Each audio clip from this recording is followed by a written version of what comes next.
Les Nuits blanches, écrit par Fyodor Dostoïevski. Nuit première. C'était une nuit de conte, amis lecteurs, une de ces nuits qui ne peuvent guère survenir que dans notre jeunesse. Le ciel était si étoilé, le ciel était si clair que lorsque vous leviez les yeux vers lui, vous ne pouviez, sans même le vouloir, que vous demander, est-il possible que, sous un ciel pareil, vivent toutes sortes de gens méchants et capricieux? Cela aussi, c'est une question bien jeune, amis lecteurs, mais puisse Dieu vous l'inspirer le plus souvent possible. Parlant de messieurs méchants et capricieux, je ne pouvais pas ne pas penser non plus à ma conduite exemplaire durant toute la journée. Dès le matin, je m'étais senti rongé par une sorte de trouble surprenant. Il me sembla soudain que moi, le solitaire, ils m'abandonnaient tous, oui, tous se détournaient de moi.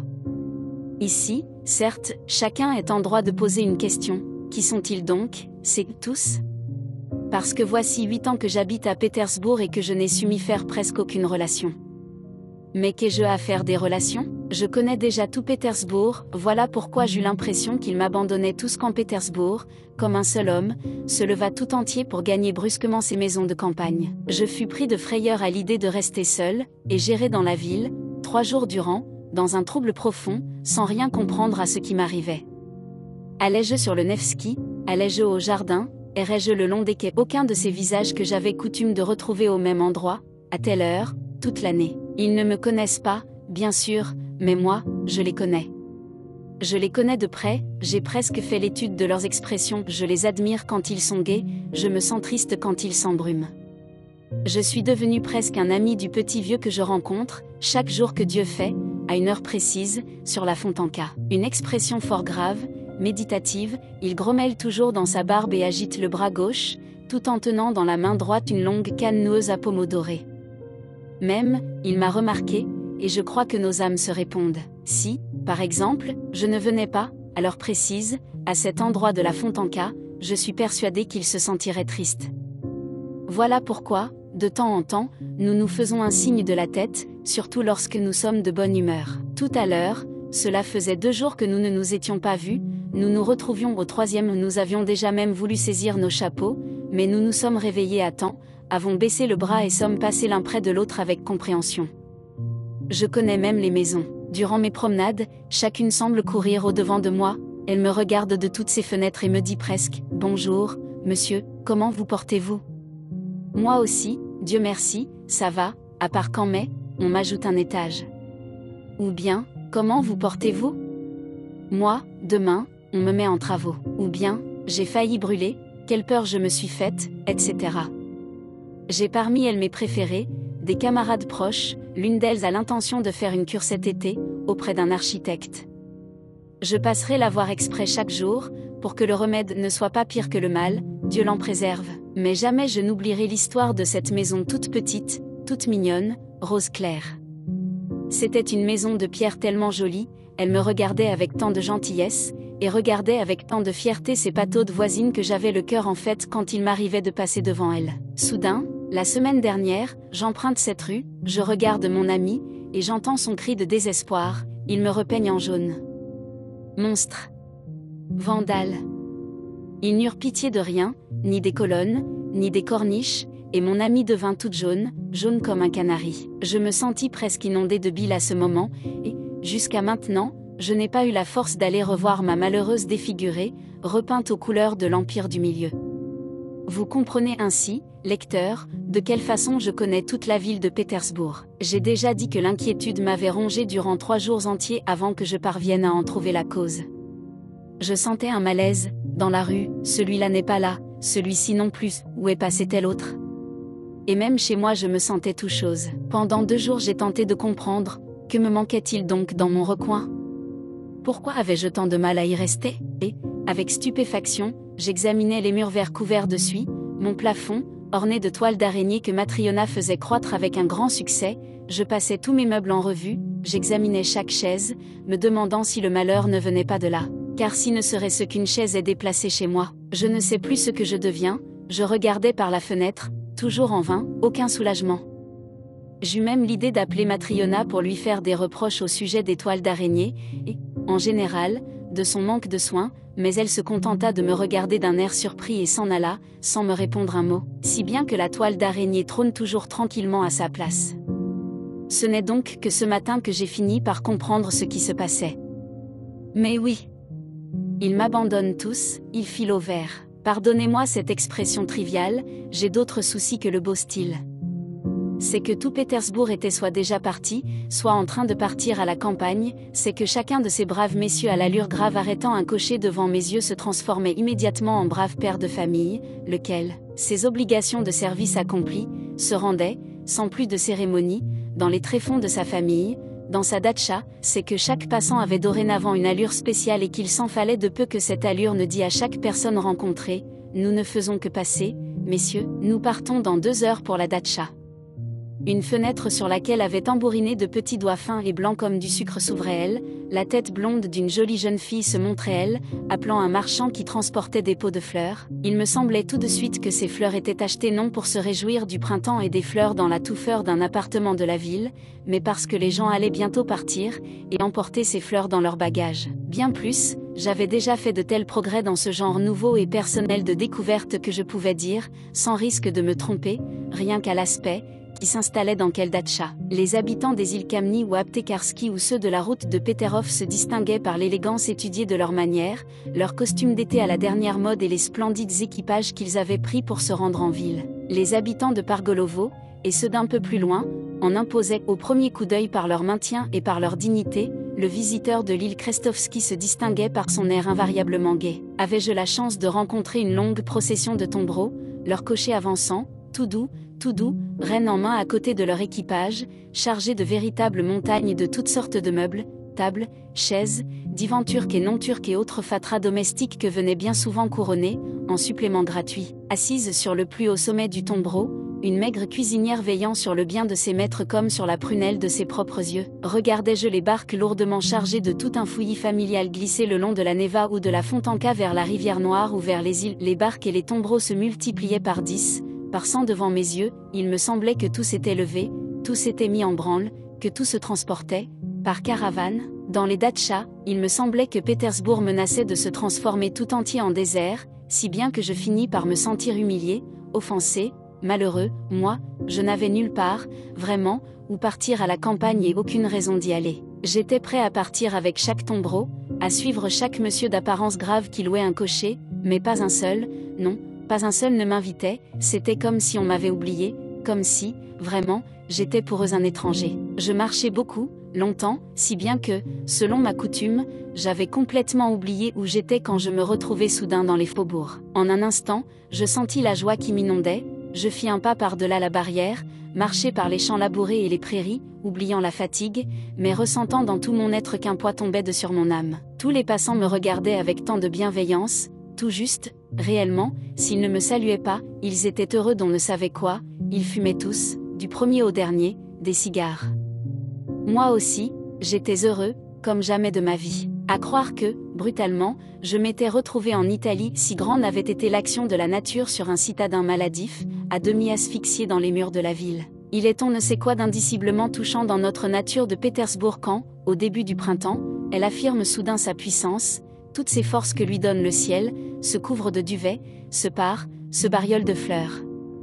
C'est comme sans le vouloir qu'elle me rappelle la jeune fille, maladive et fanée, que vous observez parfois avec regret, parfois avec une sorte d'amour compassionnel, ou que, parfois, vous ne remarquez même pas et qui, soudain, en un instant, comme sans faire exprès, se montre belle, mais indiciblement, merveilleusement belle, et vous, sidéré, ébloui, vous vous demandez, sans le vouloir, quelle force fait briller d'un tel feu ses yeux méditatifs et tristes? D'où vient le sang qui irrigue ses joues pâles et creusées? Qu'est-ce qui inonde de passion les tendres traits de ce visage? Pourquoi cette poitrine se soulève-t-elle ainsi? Qu'est-ce donc qui a soudain suscité cette force, cette vie, cette beauté dans le visage de cette jeune fille? Qu'est-ce qui l'a fait briller de ce sourire, se vivifier d'un rire aussi éblouissant, étincelant? Vous regardez autour, vous cherchez quelqu'un, vous devinez. Mais l'instant passe, dès demain, peut-être, vous retrouverez une fois encore le même regard pensif, absent, le même visage pâle, la même soumission, la même gêne dans les mouvements, voire du remords, les traces d'on ne sait quelle angoisse mortelle, d'agacement de s'être abandonné à sa passion fugace. Et vous, vous regrettez que sa fugitive beauté se soit si vite, et sans retour, fanée, qu'elle est lui devant vous d'une manière si vaine, si trompeuse, vous regrettez de ne pas même avoir eu le temps de l'aimer. Et néanmoins ma nuit fut plus belle que le jour. Voici pourquoi. Je rentrais en ville très tard, 10 heures avaient déjà sonné lorsque j'approchais de chez moi. Je devais longer le quai d'un canal où, à cette heure-ci, on ne croise plus âmes qui vivent. Il est vrai que j'habite la partie la plus éloignée de la ville. Je marchais et chantais, car, quand je suis heureux, je marmonne toujours je ne sais quoi en moi-même, comme tout homme heureux qui n'a ni amis ni relation et qui, en cet instant de joie, ne peut la partager avec personne. Il m'arriva soudain la plus inattendue des aventures. Un petit peu à l'écart, penchée sur la rambarde du canal, se tenait une femme, elle s'était accoudée à la grille, manifestement, elle regardait l'eau trouble du canal avec une attention profonde. Elle était coiffée d'un joli petit chapeau jaune, vêtue d'une coquette mantille noire. Une jeune fille, une brune, à coup sûr, me dis-je. Elle ne sembla pas entendre mes pas, elle resta même immobile quand je passais derrière elle, retenant mon souffle et le cœur battant la chamade. Bizarre. Me dis-je, sans doute doit-elle penser très fort à quelque chose, et je me figeai soudain comme une statue. J'avais cru entendre des sanglots contenus. Non, je ne m'étais pas trompée, la jeune fille pleurait, elle sanglotait encore, et encore, de minute en minute. Mon Dieu! J'en eus le cœur serré. Je suis timide avec les femmes, bien sûr, mais là, c'était une telle minute. Je revins en arrière, fis un pas vers elle, et, à coup sûr, j'aurais prononcé « Madame », si je n'avais su que cette exclamation avait été maintes fois prononcée dans tous les romans russes du grand monde. C'est la seule chose qui m'arrêta. Mais, le temps que je trouve un autre mot, la jeune fille était revenue à elle, avait vu ce qui se passait, s'était reprise, avait baissé la tête et s'était faufilée près de moi le long du quai. Je la suivis immédiatement, mais elle s'en rendit compte, quitta le quai, traversa la rue et suivit le trottoir. Je n'osais pas traverser. Mon cœur battait, comme celui d'un oiseau qu'on vient de prendre. Soudain, c'est le hasard qui me vint en aide. Soudain, de l'autre côté du trottoir, non loin de mon inconnu, parut un homme en frac, d'âge respectable, mais dont on ne pouvait dire que sa démarche le fût autant que son âge. Il tanguait en marchant et se tenait au mur, par précaution. La jeune fille, quant à elle, allait comme une flèche, vive et pudique, comme toutes les jeunes filles qui ne souhaitent pas que quelqu'un les raccompagne chez elles en pleine nuit, et, bien entendu, jamais le monsieur d'Angan ne l'aurait rattrapé si mon destin ne l'avait poussé à chercher des moyens artificiels. Soudain, sans dire mot à quiconque, mon monsieur s'arrache de sa place et vole à toutes jambes, il court pour rattraper mon inconnu.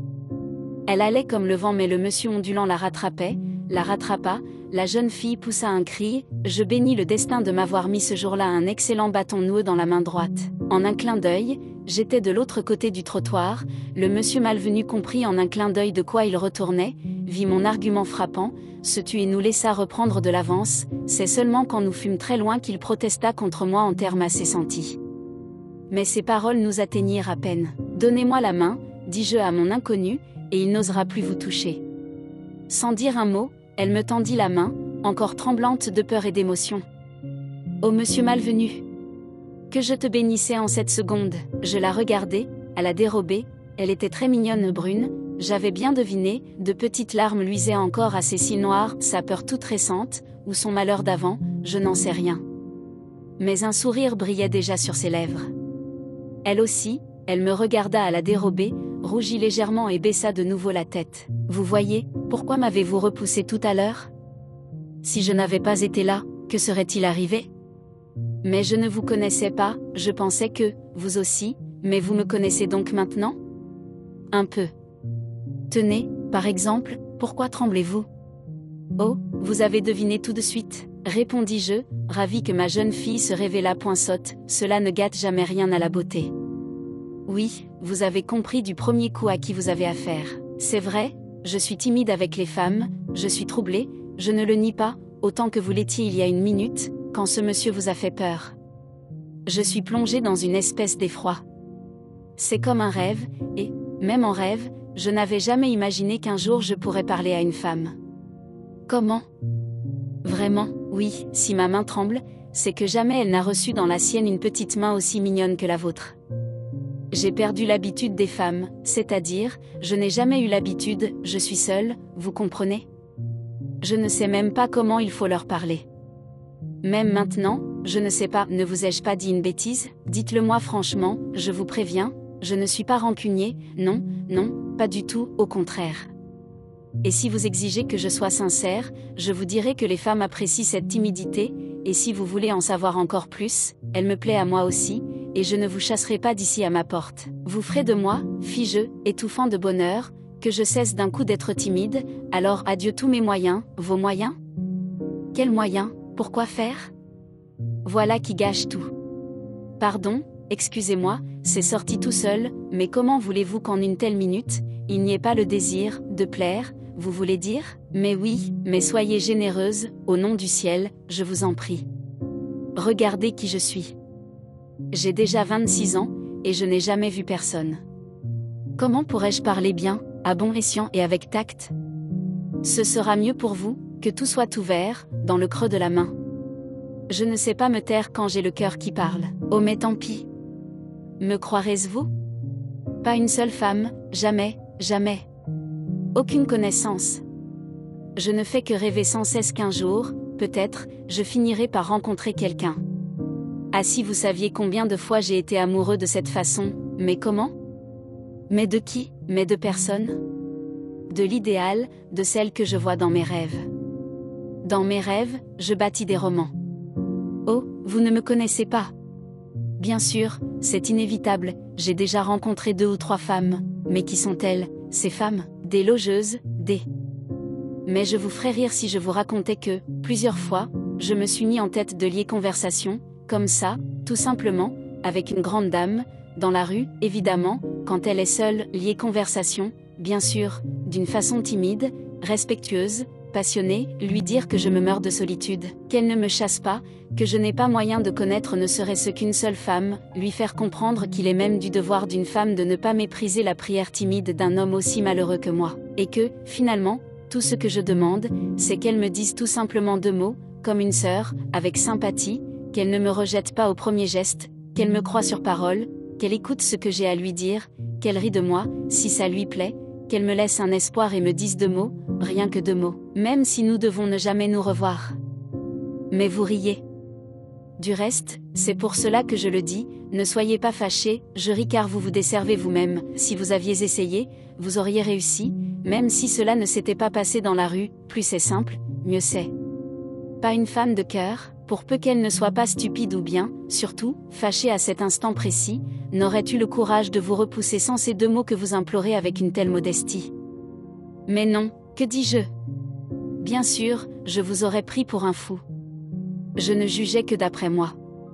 Moi-même, je sais bien comment les gens vivent. Oh, je vous remercie, m'écriai-je, vous ne savez pas ce que vous venez de faire pour moi. Fort bien, fort bien. Mais, dites-moi, pourquoi avez-vous su que j'étais une femme avec laquelle, enfin, que vous jugiez digne, d'attention, d'amitié, bref, pas une logeuse, comme vous les appelez?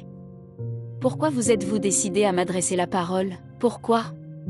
Pourquoi? Mais vous étiez seul, l'autre monsieur était trop audacieux, la nuit, accordé que c'était un devoir, non, non, encore avant, là-bas, de l'autre côté. Vous vouliez déjà venir me trouver, n'est-ce pas? Là-bas, de l'autre côté, mais, vraiment, je ne sais que vous répondre, j'ai peur. Savez-vous, j'étais heureux aujourd'hui, je marchais, je chantais, j'étais sorti de la ville, jamais encore je n'avais vécu d'instant aussi heureux. Vous, j'ai eu cette impression, peut-être, enfin, pardonnez-moi si je vous y refais penser, j'ai eu l'impression que vous pleuriez, et une chose que je ne pouvais pas supporter d'entendre, j'ai eu le cœur serré. Oh, mon Dieu! Ne pouvais-je donc pas être malheureux à votre place? Était-ce donc un péché que de ressentir pour vous une compassion fraternelle? Pardonnez-moi, je viens de dire compassion. Enfin, bon, bref, était-ce vous offenser si, sans que je le veuille, l'idée m'est venue de m'approcher de vous? Laissez, cela suffit, ne dites rien, dit la jeune fille, baissant les yeux et me serrant la main. C'est ma faute à moi si j'ai parlé de cela, mais je suis heureuse de m'être trompée sur votre compte, mais me voici rentrée, je tourne ici, dans cette ruelle, c'est à 2 pas. Adieu, je vous remercie, comment? Est-ce possible, nous ne nous reverrons plus? Est-ce que, vraiment, tout en restera là, vous voyez, dit en riant la jeune fille, au début, vous ne vouliez que 2 mots, et, maintenant. Mais, pourtant, je ne vous dis rien. Nous nous reverrons peut-être, je reviendrai demain, dis-je. Oh, excusez-moi, j'exige déjà, oui, vous êtes impatient, vous exigez presque, écoutez-moi, écoutez-moi. Criai-je, pour l'interrompre. Pardonnez-moi si je parle encore de travers. Mais voilà, je ne peux pas ne pas venir demain. Je suis un rêveur, j'ai si peu de vie réelle que des minutes comme celle-là, celles que je suis en train de vivre, elles me sont si rares que je ne peux pas ne pas les répéter dans mes rêveries. Je rêverai de vous toute la nuit, toute la semaine, toute l'année. Je viendrai ici demain, coûte que coûte, oui, ici, à cet endroit précis, à la même heure, et je serai heureux en me souvenant de ce qui s'est passé. Cet endroit à lui seul m'est déjà cher. J'ai déjà comme cela 2 ou 3 autres lieux à Pétersbourg. Une fois, je me suis même mis à pleurer à cause d'un souvenir, comme vous. Qui sait, peut-être, vous aussi, il y a 10 minutes, vous pleuriez à cause d'un souvenir, mais, pardonnez-moi, je me suis encore oubliée, peut-être, un jour, avez-vous été particulièrement heureuse, ici, bon, dit la jeune fille, je crois que je viendrai demain, moi aussi, à 10 heures. Je vois que je ne peux déjà plus vous l'interdire. Le fait est qu'il faut que je sois ici, ne pensez pas que je vous fixe un rendez-vous, je vous préviens que je dois être ici, pour moi-même. Mais voilà, bon, cela, je vous le dis tout net, ce n'est pas grave si, vous aussi, vous venez, d'abord, il peut y avoir des ennuis, comme tout à l'heure, mais passons sur cela, bref, j'aurais simplement envie de vous voir, pour vous dire 2 mots. Seulement, voyez-vous, ne me condamnerez-vous pas, à présent, ne croyez pas que je fixe des rendez-vous si facilement. Je vous en aurais fixé ainsi. Mais que cela reste mon secret. Seulement, à l'avance, une condition, parlez, dites-le, dites tout à l'avance, j'accepte tout, je suis prêt à tout, m'écriai-je exalté, je réponds de moi, je serai obéissant, respectueux, vous me connaissez, c'est bien parce que je vous connais que je vous invite demain, dit la jeune fille en riant. Je vous connais parfaitement, mais, attention, il y a une condition pour que vous reveniez, d'abord, seulement, je vous en prie, faites ce que je vous demande, vous voyez, je suis franche, ne tombez pas amoureux de moi. C'est impossible, je vous assure. Pour l'amitié, je suis toute prête, voici ma main. Mais tomber amoureux interdit, c'est un ordre, je vous le jure, m'écriai-je, saisissant sa jolie petite main, assez, ne jurez pas, je sais déjà que vous êtes prêt à prendre feu comme de la poudre. Ne me condamnez pas si je vous dis cela. Si vous saviez. Moi non plus, je n'ai personne à qui parler, à qui demander conseil. Bien sûr, ce n'est pas dans la rue qu'on trouve des conseillers, mais vous êtes une exception. Je vous connais comme si nous étions amis depuis 20 ans. N'est-ce pas que vous ne me trahirez pas? Vous verrez, seulement, je ne sais pas si je pourrai survivre 24 heures. Dormez le plus possible, bonne nuit et n'oubliez pas, j'ai mis ma confiance en vous. Mais vous vous êtes si bien exclamé, tout à l'heure, faut-il vraiment rendre compte de chaque sentiment, même d'une compassion fraternelle? Savez-vous, c'était si bien dit, l'idée m'est venue tout de suite de me confier à vous, je vous en prie, mais pourquoi? Comment? À demain. Que cela reste pour l'instant un mystère. Tant mieux pour vous, même, de loin, cela pourra ressembler à un roman. Peut-être vous le direz-je dès demain, peut-être pas. Il faudra encore que je vous parle avant, que nous fassions mieux connaissance, oh oui, dès demain, je vous raconterai tout sur moi. Mais, qu'est-ce donc? J'ai l'impression de vivre un miracle. Où suis-je, mon Dieu? Mais, dites-moi, est-ce que vraiment, en ce moment, vous êtes mécontente de ne pas vous être fâchée comme l'aurait fait une autre, de ne pas m'avoir chassée depuis le début? 2 minutes, et vous m'avez rendu heureux pour toute la vie. Oui, heureux, comment savoir, peut-être, vous m'avez réconcilié avec moi-même, vous avez résolu mes doutes. Peut-être suis-je en train de vivre une de ces minutes? Enfin, je vous raconterai tout demain, vous saurez tout, oui, tout, fort bien, j'accepte, c'est vous qui commencerez, entendu. Au revoir. Au revoir. Nous nous quittâmes. Je marchais toute la nuit, je ne pouvais me décider à rentrer chez moi. J'étais tellement heureux, à demain. Nuit 2e. Eh bien, vous avez survécu, me dit-elle en riant, tandis qu'elle me serrait les 2 mains. Je suis là depuis 2 heures, vous ne savez pas comment j'ai passé cette journée. Je sais. Mais, au fait, savez-vous pourquoi je suis venue? Pas pour dire des bêtises, comme hier. Voilà, nous devons être plus raisonnables. Hier, j'ai réfléchi très longuement à tout cela. En quoi devons-nous être plus raisonnables? De mon côté, je suis prêt, mais, vraiment, jamais de la vie il ne m'est arrivé quelque chose de plus raisonnable.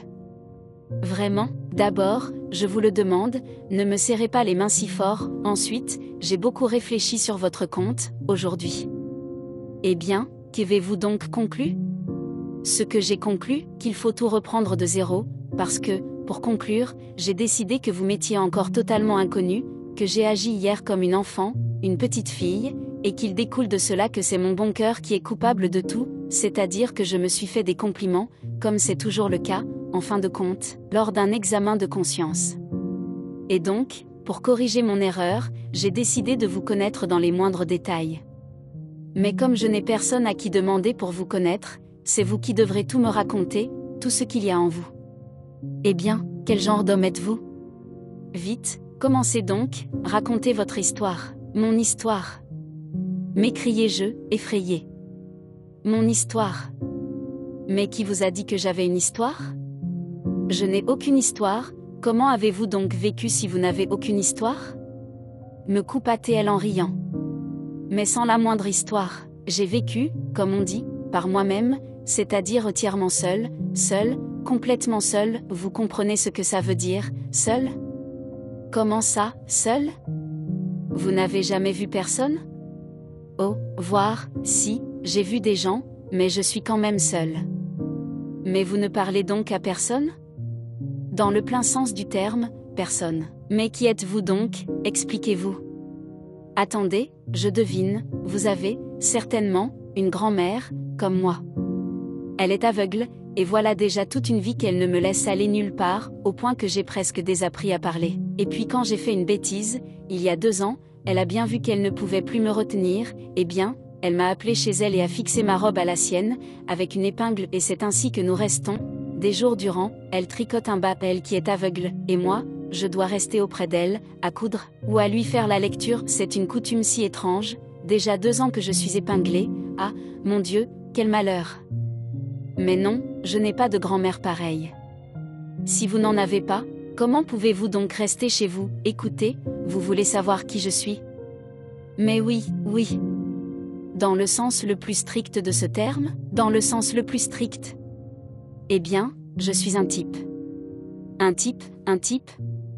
Comment, un type? S'écria la jeune fille en éclatant d'un rire si sonore qu'on aurait cru qu'elle n'avait pas eu l'occasion de rire depuis 1 an. On ne peut pas dire qu'on s'ennuie avec vous. Regardez, voici un banc, asseyons-nous. Personne ne passe ici, personne ne pourra nous entendre, allons commencer votre histoire. Parce que, vous aurez beau me dire, vous avez une histoire, mais vous essayez de me la cacher. D'abord, qu'est-ce que c'est, un type? Un type? Un type, c'est un original, un genre d'homme comique, répondis-je, éclatant moi-même à sa suite du rire le plus enfantin.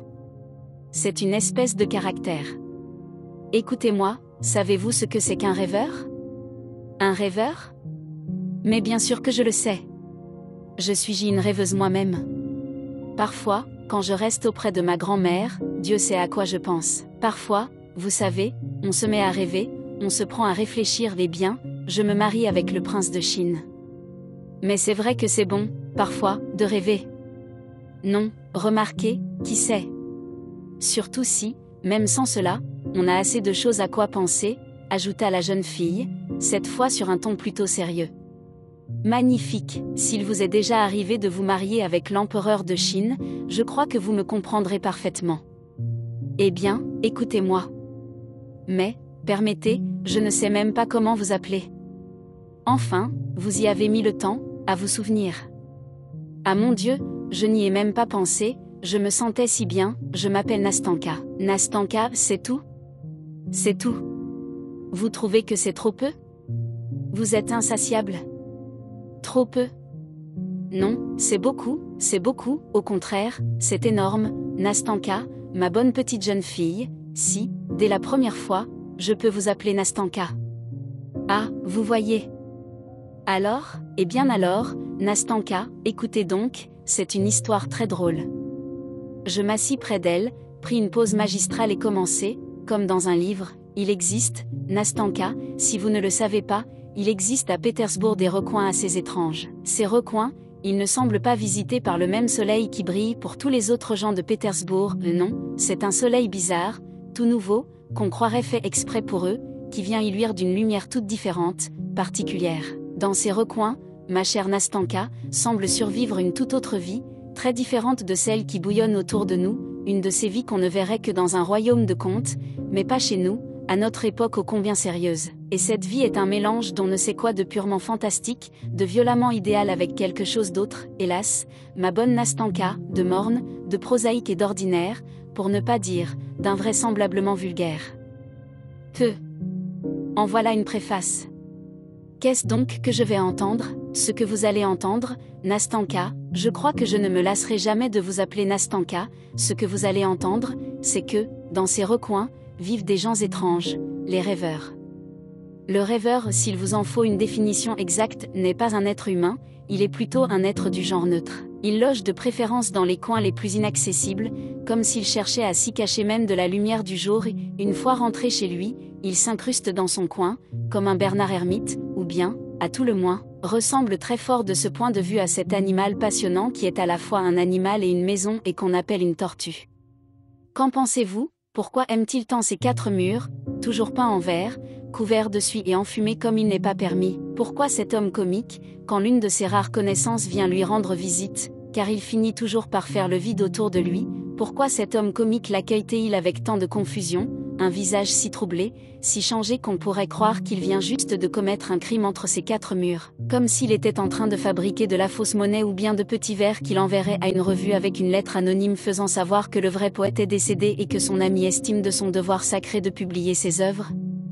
Pourquoi, dites-le-moi, Nastanka, ces deux interlocuteurs ne parviennent-ils pas à lier conversation? Pourquoi ni un rire ni un bon mot ne sortent-ils de la bouche de cet ami intrigué qui vient brusquement d'apparaître, un ami qui, en d'autres circonstances, est grand amateur de rire et de bons mots, conversation sur le beau sexe et autres thèmes joyeux? Pourquoi donc, en fin de compte, cet ami, sans doute quelqu'un qui le connaît depuis très peu de temps, à sa première visite, car, dans ce cas, il n'y aura pas de seconde visite, et cet ami ne viendra plus? Pourquoi l'ami lui-même se sent-il si gêné, se fiche-t-il tellement, malgré tout son humour? Si seulement il en a, regardant le visage défait du maître de maison, lequel, à son tour, a eu le temps de perdre définitivement toute contenance, de perdre sa dernière présence d'esprit après d'herculéens mais vains efforts pour établir et animer une conversation, montrer, lui aussi, une connaissance de la mondanité, parler également du beau sexe et complaire, même en se soumettant ainsi, à ce pauvre homme qui s'est trompé de porte et ne s'est invité que par erreur?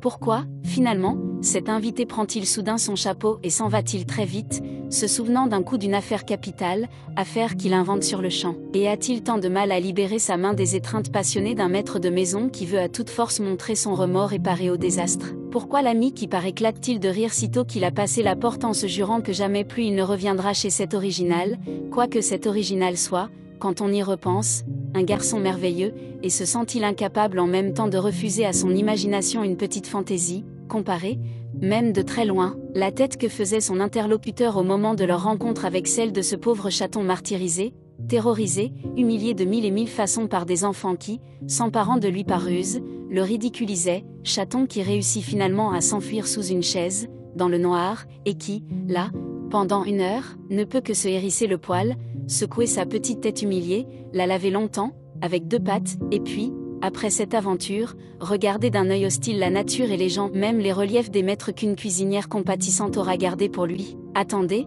me coupa Nastanka, qui m'écoutait toujours avec surprise, ouvrant tout grand ses yeux et sa petite bouche. Écoutez-moi, j'ignore totalement pourquoi tout cela est arrivé, et pourquoi vous me posez des questions aussi drôles, mais ce que je sais à coup sûr, c'est que toutes ces aventures vous sont arrivées à vous, absolument, jusqu'au moindre détail.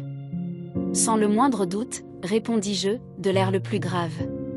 Si c'est sans le moindre doute, continuez, répondit Nastanka, parce que j'ai bien envie de savoir la fin. Vous voulez savoir, Nastanka, ce que notre héros pouvait bien faire dans son coin, ou, pour mieux dire, moi, car le héros de l'affaire, c'est moi, c'est ma modeste personne. Vous voulez savoir pourquoi je me suis tellement affolée et j'ai été perdue toute la journée après la visite impromptue de cet ami? Vous voulez savoir pourquoi j'ai tellement sursauté? Pourquoi j'ai tant rougi quand la porte de ma chambre s'est ouverte? Pourquoi je n'ai pas su recevoir mon hôte et j'ai connu une mort si honteuse sous le poids de ma propre hospitalité? Mais oui, répondit Nastanka, le voilà, le problème. Écoutez, vous êtes un conteur magnifique, mais ne serait-il pas possible de raconter d'une façon moins magnifique? C'est que vous parlez comme dans un livre. Nastanka, répondis-je d'une voix grave et sévère, tout en ayant du mal à me retenir de rire, ma bonne Nastanka, je sais que je suis un conteur magnifique, mais, pardonnez-moi, je ne sais pas raconter autrement. Maintenant, ma bonne Nastanka, je ressemble à l'esprit du roi Salomon qu'on avait retenu 1000 ans dans une amphore, gardé là par 7 sauts à la seconde où les 7 sauts viennent enfin de sauter. Maintenant, ma bonne Nastanka, quand nous nous sommes retrouvés après une séparation si longue, car je vous connaissais depuis longtemps, Nastanka, car je cherchais quelqu'un depuis longtemps, et c'est un signe que c'était vous que je cherchais et il était écrit que nous devions nous voir maintenant. 1000 trappes se sont ouvertes dans ma tête et je dois m'épancher en fleuve de paroles, sans quoi j'étoufferai. Je vous demande donc de ne pas m'interrompre, Nastanka, et de m'écouter, d'une façon soumise, obéissante, sans quoi je me tais. Ah mais non. Mais pas du tout. Parlez. Maintenant, je ne dis plus un mot. Je continue, il est dans ma journée, mon ami Nastanka, une heure que j'aime par-dessus toute. C'est l'heure bien connue où se terminent presque toutes les affaires, les fonctions et les obligations, et tous se pressent de rentrer manger, faire une petite sieste et, en chemin, inventent plein d'autres thèmes joyeux pour la soirée, la nuit, tout le temps libre qui leur reste. À cette heure, notre héros, comme les autres, car vous me permettrez, Nastanka, de raconter à la troisième personne, parce que je suis terriblement gêné de le raconter à la première, ainsi donc, à cette heure, notre héros qui, lui aussi, a quelques charges à remplir, marche derrière ses congénères. Mais un étrange sentiment de satisfaction passe sur son visage blême et qu'on dirait un peu froissé. Ce n'est pas avec indifférence qu'il regarde l'aube du soir s'éteindre lentement dans le ciel froid de Pétersbourg. Quand je dis qu'il regarde, c'est faux, il ne regarde pas, il contemple, comme s'il ne s'en rendait pas compte, comme s'il était fatigué, ou pris en même temps par quelque chose d'autre, par quelque affaire plus intéressante, de sorte que ce n'est que très vite, comme sans le vouloir, qu'il peut consacrer du temps à ce qui l'entoure. Il est heureux car il en a fini jusqu'au lendemain avec les affaires qui l'ennuient, et il est content comme un écolier qu'on vient d'autoriser à quitter le banc de son école pour s'adonner à ses jeux favoris et à ses gamineries. Regardez-le de côté, Nastanka, vous verrez tout de suite que ce sentiment de joie a déjà eu son effet bénéfique sur ses nerfs affaiblis et sur sa fantaisie maladivement exacerbée. Mais le voilà plongé dans une méditation. À quoi pense-t-il, d'après vous? À son dîner? À la soirée qui se prépare? Que regarde-t-il ainsi, ce monsieur à l'allure imposante qui s'incline si picturalement devant cette dame qui vient de passer devant lui dans son carrosse éblouissant tiré par des chevaux fougueux? Non, Nastanka, il n'a rien à faire de ses vétilles. Maintenant, il est riche de sa vie propre, il est, soudain, bizarrement devenu riche, et ce n'est pas en vain que le rayon d'adieu d'un soleil qui s'éteint lui si gaiement devant ses yeux, éveillant dans son cœur réchauffé tout un essaim de souvenirs. Maintenant, c'est tout juste s'il remarque ce chemin où les plus petits détails, auparavant, pouvaient le laisser saisi. Maintenant, la déesse fantaisie, si vous avez lu Joukovski, ma bonne Nastanka, a tissé de sa main fantasque sa trame d'or et elle déroule devant lui les arabesques d'une vie merveilleuse, inouïe et, qui sait, peut-être, de cette main fantasque, l'a-t-elle déjà transporté au 7e ciel de cristal depuis ce grandiose trottoir de granit qu'il emprunte pour rentrer chez lui.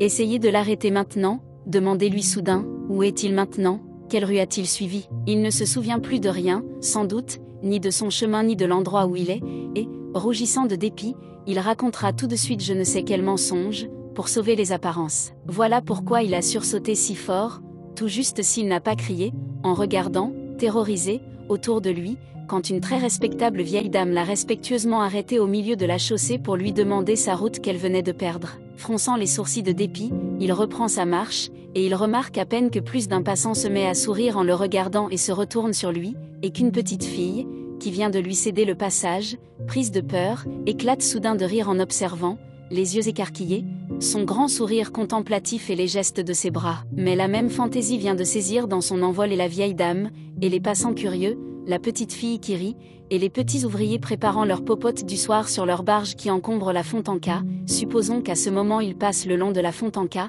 elles tissent toutes et tous dans son canevas, comme des mouches dans une toile d'araignée, et, avec cette nouvelle acquisition, l'original est déjà rentré chez lui, dans son terrier joyeux, il est passé à table, il a pris son dîner et ne s'est réveillé qu'au moment où sa songeuse et toujours triste Matriona, qui fait tout son service, a déjà desservi sa table et vient lui tendre sa pipe. Alors, il se réveille et se souvient avec étonnement qu'il a déjà fini de dîner, et qu'il serait incapable de dire comment cela s'est fait. La nuit est tombée dans sa chambre, son cœur est vide et triste, tout un royaume de rêverie est en train de s'effondrer autour de lui, s'effondrer sans trace, sans bruit et sans fracas, vient de passer comme une image de songe, et lui, il ne se souvient pas lui-même de quoi il a rêvé. Mais une sorte de sensation obscure, qui fait gémir et trouble sa poitrine, une sorte de désir nouveau attire, chatouille, excite sa fantaisie et convoque imperceptiblement tout un essaim de fantômes nouveaux. Le silence règne dans la petite chambre, la solitude et la paresse caressent l'imagination, celle-ci prend feu, tout doux,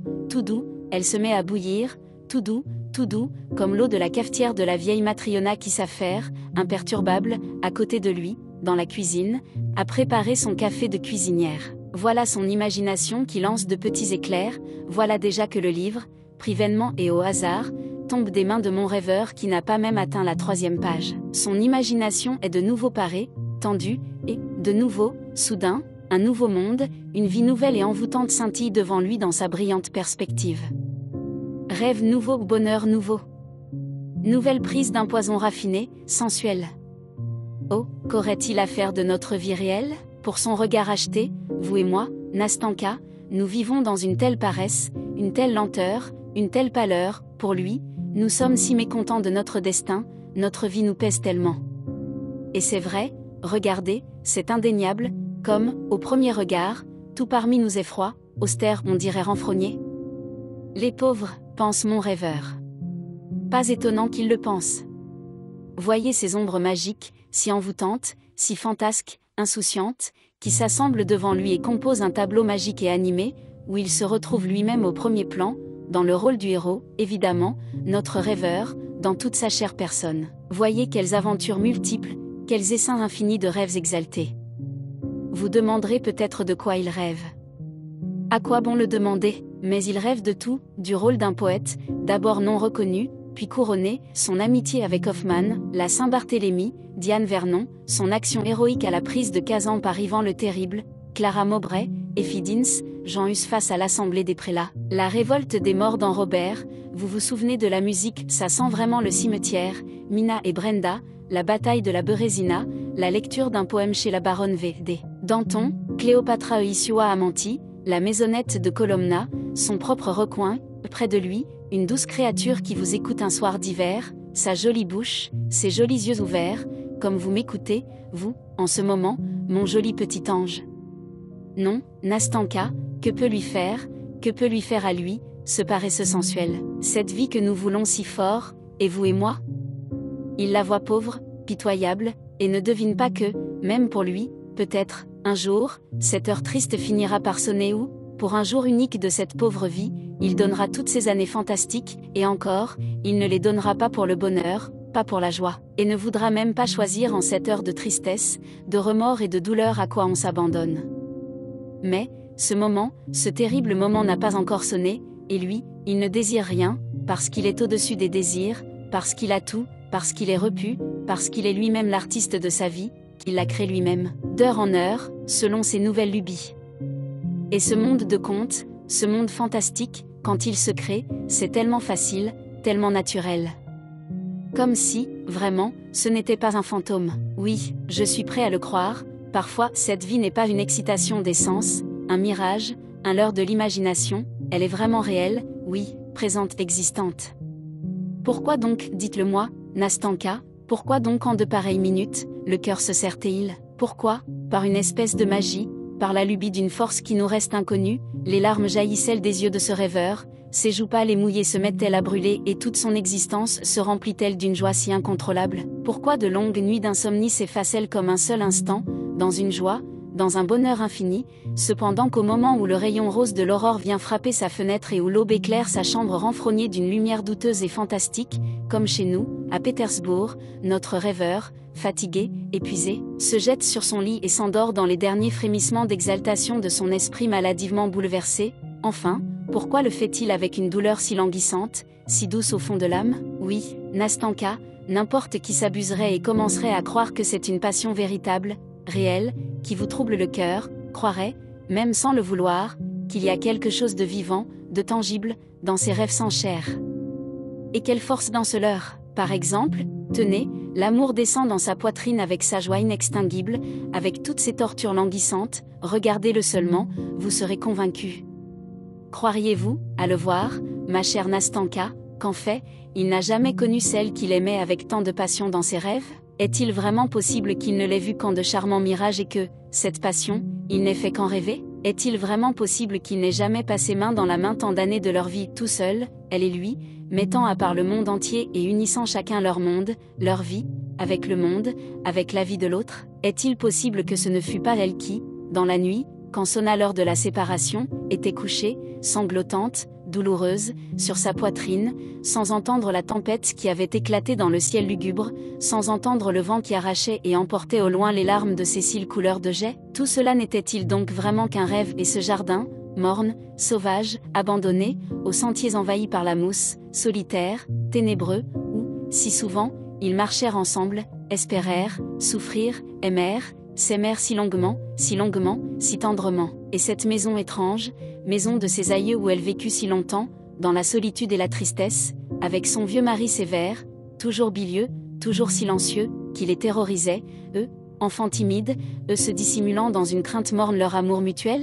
Comme ils eurent à souffrir, à craindre, comme leur amour fut innocent et pur, et comme, c'est l'évidence, Nastanka, les gens furent méchants, et, Dieu du ciel, vraiment, n'est-ce pas elle qu'il retrouva plus tard, loin des rivages de son pays, sous un ciel étranger, le ciel brûlant du midi, dans la ville étmelle et magnifique, dans l'éclat d'un bal, au fracas de la musique, dans un palazzo, absolument, un palazzo, noyé par une mer de feu, sur ce balcon couvert de myrte et de roses où elle, quand elle le reconnut, ôta si précipitamment son masque, chuchotant « Je suis libre », tremblant de tout son corps, se jeta dans ses bras et, dans un cri de bonheur, serrés l'un contre l'autre, ils oublièrent en un instant et le malheur, et la séparation, et toutes les souffrances, et la maison lugubre, et le vieillard, et le jardin obscur de leur patrie lointaine, et ce banc sur lequel, dans un ultime et bouillonnant baiser, elle s'arracha de ses bras figés par la douleur du désespoir.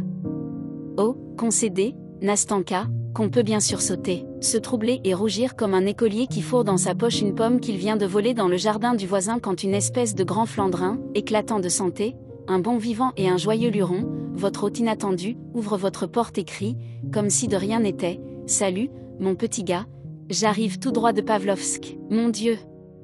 Le vieux comte vient de mourir, un bonheur indicible s'ouvre devant vous, et vlan, des gens arrivent de Pavlovsk. J'avais achevé mes éclats pathétiques, et je me tue, pathétiquement. Je m'en souviens, j'avais une envie terrible d'éclater de rire, d'une façon ou d'une autre, en me forçant, parce que je sentais bien qu'un petit démon hostile venait de se mettre à s'agiter en moi et que mes yeux s'humectaient de plus en plus. J'attendais que Nastanka, qui m'écoutait, ses yeux intelligents grands ouverts, parte soudain de son rire enfantin, irrésistiblement joyeux, et je me repentais déjà de m'être aventuré si loin. J'avais eu tort de lui raconter ce qui avait si longuement bouillonné dans mon cœur, ce dont je pouvais parler comme si je lisais un livre, parce que, depuis longtemps, j'avais prononcé mon verdict sur moi-même, et là, ça avait été plus fort que moi, je l'avais lu encore, et je l'avouerai, sans trop d'espoir d'être compris, mais, à mon grand étonnement, elle garda le silence, puis, un peu plus tard, me serra légèrement la main, avec une sorte de compassion timide, me demanda « Est-il vraiment possible que vous ayez vécu ainsi toute votre vie ?»« Toute ma vie, Nastanka, répondis-je, toute ma vie, et je crois bien que c'est ainsi que je la finirai. »« Non, il ne faut pas, dit-elle avec inquiétude, cela ne sera pas, sinon, moi aussi, je parierais que je pourrais passer toute ma vie auprès de ma grand-mère. Écoutez-moi, savez-vous que c'est très mal de vivre de cette façon ? » Je le sais, Nastanka, je le sais. M'écriai-je, sans pouvoir retenir davantage mes sentiments.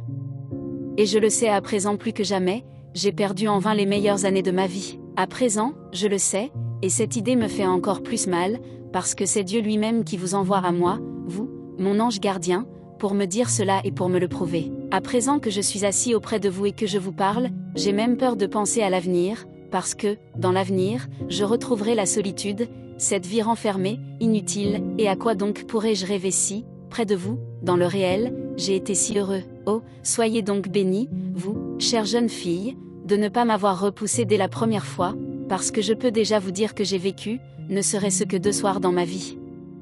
Oh non, non, s'écria Nastanka, et de petites larmes brillèrent dans ses yeux. Non, Tout cela est fini, nous ne nous quitterons pas ainsi. Que est-ce que c'est que 2 soirs? Oh Nastanka, Nastanka. Savez-vous que vous m'avez, et pour longtemps, réconcilié avec moi-même? Savez-vous que, dorénavant, je ne penserai plus autant de mal de moi, comme cela m'arrivait de le faire? Savez-vous que, peut-être, je cesserai de souffrir d'avoir commis un crime, un péché dans ma vie, parce qu'une vie comme la mienne est un crime, un péché. Et ne croyez pas que j'exagère quoi que ce soit, au nom du ciel, ne croyez pas cela, Nastanka, parce que je vis parfois des minutes d'une souffrance telle, oh, d'une souffrance. Parce que je commence à croire dans ces minutes que je ne serai jamais capable de commencer à vivre une vraie vie. Parce qu'il me semble déjà que j'ai perdu tout sens du tact, toute sensation du réel, du présent, parce que, pour finir, après le fantastique de mes nuits, je suis assailli par des minutes de réveil, des minutes effrayantes. Entendre la foule des hommes qui grondent et qui tournoient autour de soi dans le tourbillon de la vie, entendre, voir les gens qui vivent, ils vivent pour de bon, voir que la vie ne leur est pas interdite, que leur vie ne se disloque pas comme un rêve, comme une vision, que leur vie se renouvelle éternellement, qu'elle est éternellement jeune, que pas une heure ne ressemble à une autre, quand cette fantaisie peureuse paraît si môme, si vulgaire tant elle est monotone, esclave du nombre, d'une idée, esclave du premier nuage qui voile soudain le soleil et serre de douleur le cœur d'un vrai Pétersbourgeois, si attaché à son soleil, et quelle fantaisie dans cette souffrance-là, sentir qu'elle se lasse enfin, qu'elle s'épuise dans sa tension perpétuelle, cette fantaisie inépuisable, parce qu'on mûrit, quand même, parce qu'on dépasse ses anciens idéaux, ils tombent en poussière, en débris, et si cette autre vie a cessé d'exister, alors, il faut bien la construire à partir de ces débris. Et cependant, l'âme exige, elle veut quelque chose d'autre. C'est en vain que le rêveur fouille, comme la cendre, ses rêves anciens, cherchant dans cette cendre ne fût-ce qu'une braise, pour lui souffler dessus, par un feu renouvelé, réchauffer un cœur qui s'éteint, ressusciter en lui ce qui lui fut si cher, ce qui l'émouvait tant, ce qui faisait bouillir son sang, lui arrachait des larmes et l'abusait si somptueusement.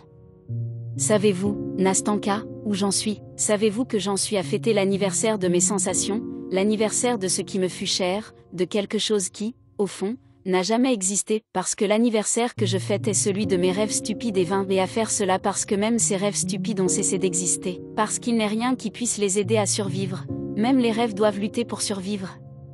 Savez-vous qu'à présent, j'aime me souvenir, et visiter à telle ou telle date des lieux où j'ai été heureux à ma façon, j'aime construire mon présent en fonction d'un passé qui ne reviendra plus et gère souvent comme une ombre, sans raison et sans but, morne, triste, dans les ruelles et dans les rues de Pétersbourg. Que de souvenirs partout. Je me souviens, par exemple, qu'il y a juste un an, ici, exactement à cette époque, j'errais, à la même heure, sur ce même trottoir, aussi seule, aussi morne qu'aujourd'hui. Et je me souviens aussi que mes rêves me semblaient aussi tristes, même si, avant, je ne me sentais pas mieux, je crois pourtant, je ne sais pourquoi, que la vie me paraissait plus facile, plus apaisée, j'ignorais cette noire pensée qui s'attache à moi en ce moment, j'ignorais ces remords sombres, lugubres, qui ne laissent pas de repos, ni le jour ni la nuit. Et vous vous demandez vous-même, où sont passés tes rêves? Et vous hochez la tête et vous vous dites, comme les années s'envolent vite. Et vous vous demandez encore, que as-tu donc fait de tes années? Où as-tu enterré la meilleure part de toi? As-tu vécu ou non? Attention, vous dites-vous, attention, tout sur terre s'éteint. Les années passeront, elles seront suivies par une solitude lugubre, et la vieillesse branlante avec sa canne, la souffrance et l'ennui. Ton monde fantastique pâlira, tes rêves mourront, se faneront, ils tomberont comme les feuilles jaunes de l'automne. Oh Nastanka, quelle tristesse de devoir rester seul, complètement seul, et de n'avoir même plus rien à regretter, à rien, rien du tout. Parce que tout ce qu'on a perdu, tout cela, ce n'était rien, rien qu'un zéro pointé, stupide, tout n'était rien qu'un rêve. Bon, ne m'apitoyez plus, murmura Nastanka, en essuyant une petite larme qui venait de rouler sur sa joue. C'est fini, maintenant.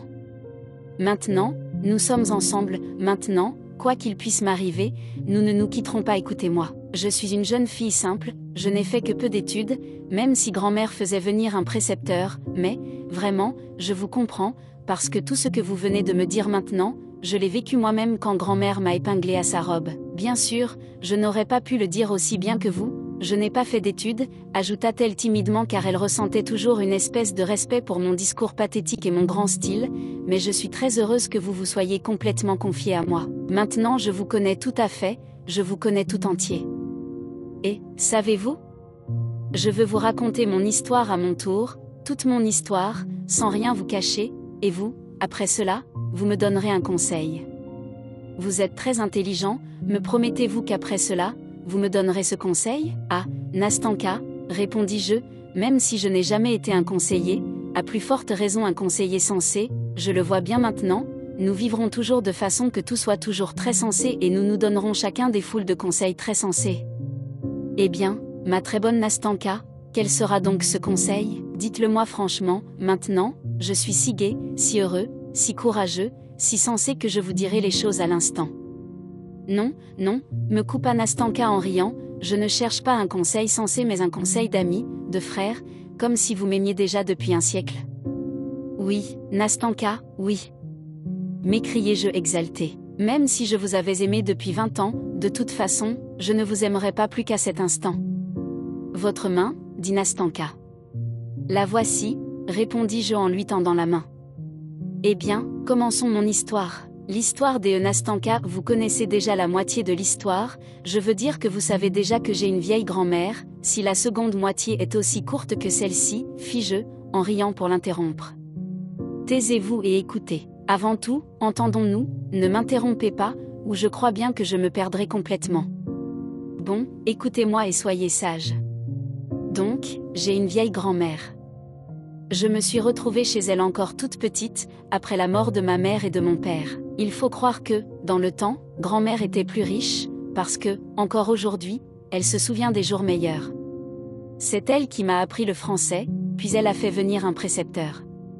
Quand j'ai eu 15 ans, aujourd'hui, j'en ai 17, les études se sont arrêtées. C'est à ce moment-là que j'ai fait une bêtise, laquelle, je ne vous le dirai pas, il vous suffit de savoir que ma faute n'était pas grande. Seulement, grand-mère me fit venir ce matin-là et me dit que, comme elle était aveugle, elle ne pouvait pas me surveiller, elle prit une épingle, accrocha sa robe à la mienne et me dit aussitôt que nous allions rester ainsi toute notre vie, si, bien entendu, je ne me corrigeais pas. Bref, les premiers temps, il n'y avait pas du tout moyen de la quitter, travailler, lire, apprendre mes leçons, toujours auprès de grand-mère. Une fois, j'ai voulu essayer de ruser, j'ai convaincu Fiocla de s'asseoir à ma place. Fiocla, c'est notre bonne, elle est sourde. Fiocla prend donc ma place, grand-mère, pendant ce temps, s'endort dans son fauteuil, et moi, je me rends, tout près, chez une amie. Mais ça a mal fini. Grand-mère s'est réveillée pendant que j'étais partie, elle a demandé je ne sais quoi, pensant que j'étais resté gentiment auprès d'elle. Fiocla voit bien que grand-mère pose une question, mais elle ne comprend pas laquelle, elle se creuse la tête, et voilà qu'elle dégrafe l'épingle et s'enfuit en courant. Ici, Nastanka fit une pause et commença à rire. Je me mis à rire avec elle. Elle s'arrêta sur le champ. Écoutez, ne riez pas de grand-mère. Moi, je ris, parce que c'est drôle. Que voulez-vous, c'est vrai que grand-mère est comme ça, seulement, moi, je l'aime quand même un petit peu. Bon, j'ai eu de ses nouvelles, on m'a tout de suite remise en place et là, motus, plus le droit de faire un geste. Bon, et, donc, j'ai encore oublié de vous dire que nous avions, enfin, que grand-mère avait une maison, je veux dire une maison toute petite, 3 fenêtres en tout, rien qu'en bois, et aussi vieille que grand-mère, avec, au-dessus, une mansarde, c'est donc dans cette mansarde qu'est venu s'installer un nouveau locataire, donc, il y avait un ancien locataire? Remarquai-je en passant. Bien sûr que oui, répondit Nastanka, et celui-là, il savait se taire mieux que vous. En fait, il avait du mal à dire un mot. C'était un petit vieux, tout sec, muet, aveugle, boiteux, tellement qu'à la fin, il n'avait plus moyen de vivre et il est mort. Après, il a fallu un nouveau locataire, parce que nous ne pouvons pas vivre sans locataire, avec la pension de grand-mère, c'est notre seul revenu. Le locataire, comme par hasard, c'était un jeune homme, pas d'ici, de passage. Comme il n'a pas marchandé, grand-mère l'a accepté, mais, après, elle me demande, dis donc, Nastanka, notre locataire, il est jeune.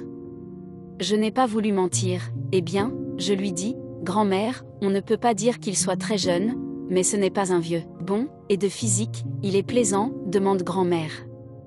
Moi, de nouveau, je ne veux pas mentir.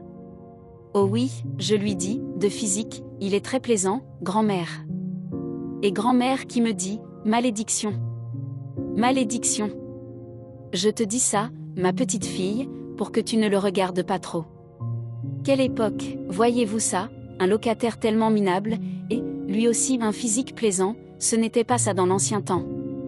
Grand-mère, elle vivrait toujours dans l'ancien temps. Comme elle était plus jeune, dans l'ancien temps, et puis, dans l'ancien temps, le soleil chauffait plus fort, et le lait, dans l'ancien temps, il ne tournait pas si vite, toujours dans l'ancien temps. Moi, je reste là, je me tais, et, en moi-même, je me dis, pourquoi grand-mère m'y fait-elle penser toute seule, pourquoi me demande-t-elle si le locataire est jeune et beau? Mais j'y ai juste pensé, comme ça, et je me suis remise à compter les mailles, pour tricoter un bas, et puis, ça m'est sorti de la tête. Une fois, un matin, le locataire vient nous voir, nous dire qu'on lui avait promis de refaire ses papiers peints. Nous bavardons, grand-mère, elle est bavarde, puis elle me dit, Nastanka, va voir dans ma chambre, apporte-moi le boulier. Moi, je bondis tout de suite, je rougis, je ne sais pas pourquoi, des pieds jusqu'à la tête, j'oublie complètement que je suis épinglée, au lieu d'enlever mon épingle tout doucement, pour que le locataire ne se doute de rien, je prends un tel élan que le fauteuil de grande-mère part avec moi. J'ai vu ça, que, désormais, le locataire savait tous mes secrets, je me suis figée sur place, et j'ai fondu en larmes tellement j'avais honte, tellement ça me faisait mal, à cet instant, j'aurais préféré disparaître. Grand-mère qui me crie, « Qu'est-ce que tu fais ?» Et moi, encore pire. Le locataire, il a vu ça, il a vu que j'avais honte, il a salué, il est sorti tout de suite. Après, dès qu'il y avait du bruit dans l'entrée, je me figeais. Voilà, je me disais, le locataire qui vient, à tout hasard, et, doucement, je dégrafais mon épingle. Seulement, ce n'était pas lui, il ne venait pas. 2 semaines plus tard, le locataire envoie Fiocla me dire qu'il a beaucoup de livres français, tous de bons livres, des livres qu'on peut lire. La grand-mère ne voudrait-elle pas que je les lui lise, pour la distraire? Grand-mère accepte avec reconnaissance, elle demande seulement si ces livres-là sont des livres moraux, parce que des livres sans morale, tu n'as pas le droit, elle me dit, Nastanka, pas du tout le droit de les lire, tu apprendrais le mauvais exemple. Qu'est-ce que j'apprendrais donc, grand-mère? Qu'est-ce qu'il y a d'écrit dedans? Ah, elle me dit, ce qu'il y a d'écrit dedans, c'est comment des jeunes gens séduisent des vierges de bonnes mœurs, et comment, sous le prétexte qu'ils veulent les épouser, ils les arrachent au foyer de leurs parents, et, après, ils abandonnent ces malheureuses filles à leur destin, et elles périssent de la plus pitoyable des manières. Moi, me dit grand-mère, j'en ai lu beaucoup, des livres comme ça, c'est tellement bien décrit, là-dedans, elle dit, on peut passer la nuit à lire, sans s'en rendre compte. Alors, toi, elle me dit, Nastanka, attention, ne les lis pas. Qu'est-ce que c'est donc, elle me dit, ces livres qu'il nous envoie? Tous des romans de Walter Scott, grand-mère. Des romans de Walter Scott. Oui, oui, il n'y aurait pas des manigances, là-dessous?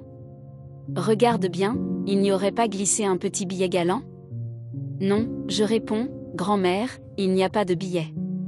Regarde bien sous la reliure, ils les mettent parfois sous la reliure, les bandits. Non, grand-mère, même sous la reliure, il n'y a rien. Ah bon? Alors, ça va. Nous nous mîmes donc à lire Walter Scott, en un peu plus d'1 mois, nous en avions déjà lu la moitié. Après, il nous en envoya d'autres, et encore d'autres. Il nous envoya Pouchkine, si bien qu'à la fin, je ne pouvais plus me passer de livres, et je ne rêvais plus au moyen d'épouser le prince de Chine. Nous vivions donc ainsi quand, un beau jour, il m'arriva de croiser notre locataire dans l'escalier. Grand-mère m'avait envoyé chercher je ne sais plus quoi. Il s'arrêta, je rougis, il rougit également, puis il se mit à rire, me salua, s'enquit de la santé de grand-mère et me dit, « Eh bien, les livres, vous les avez lus ?» Je répondis, « Oui. »« Qu'avez-vous préféré ?» me demande-t-il.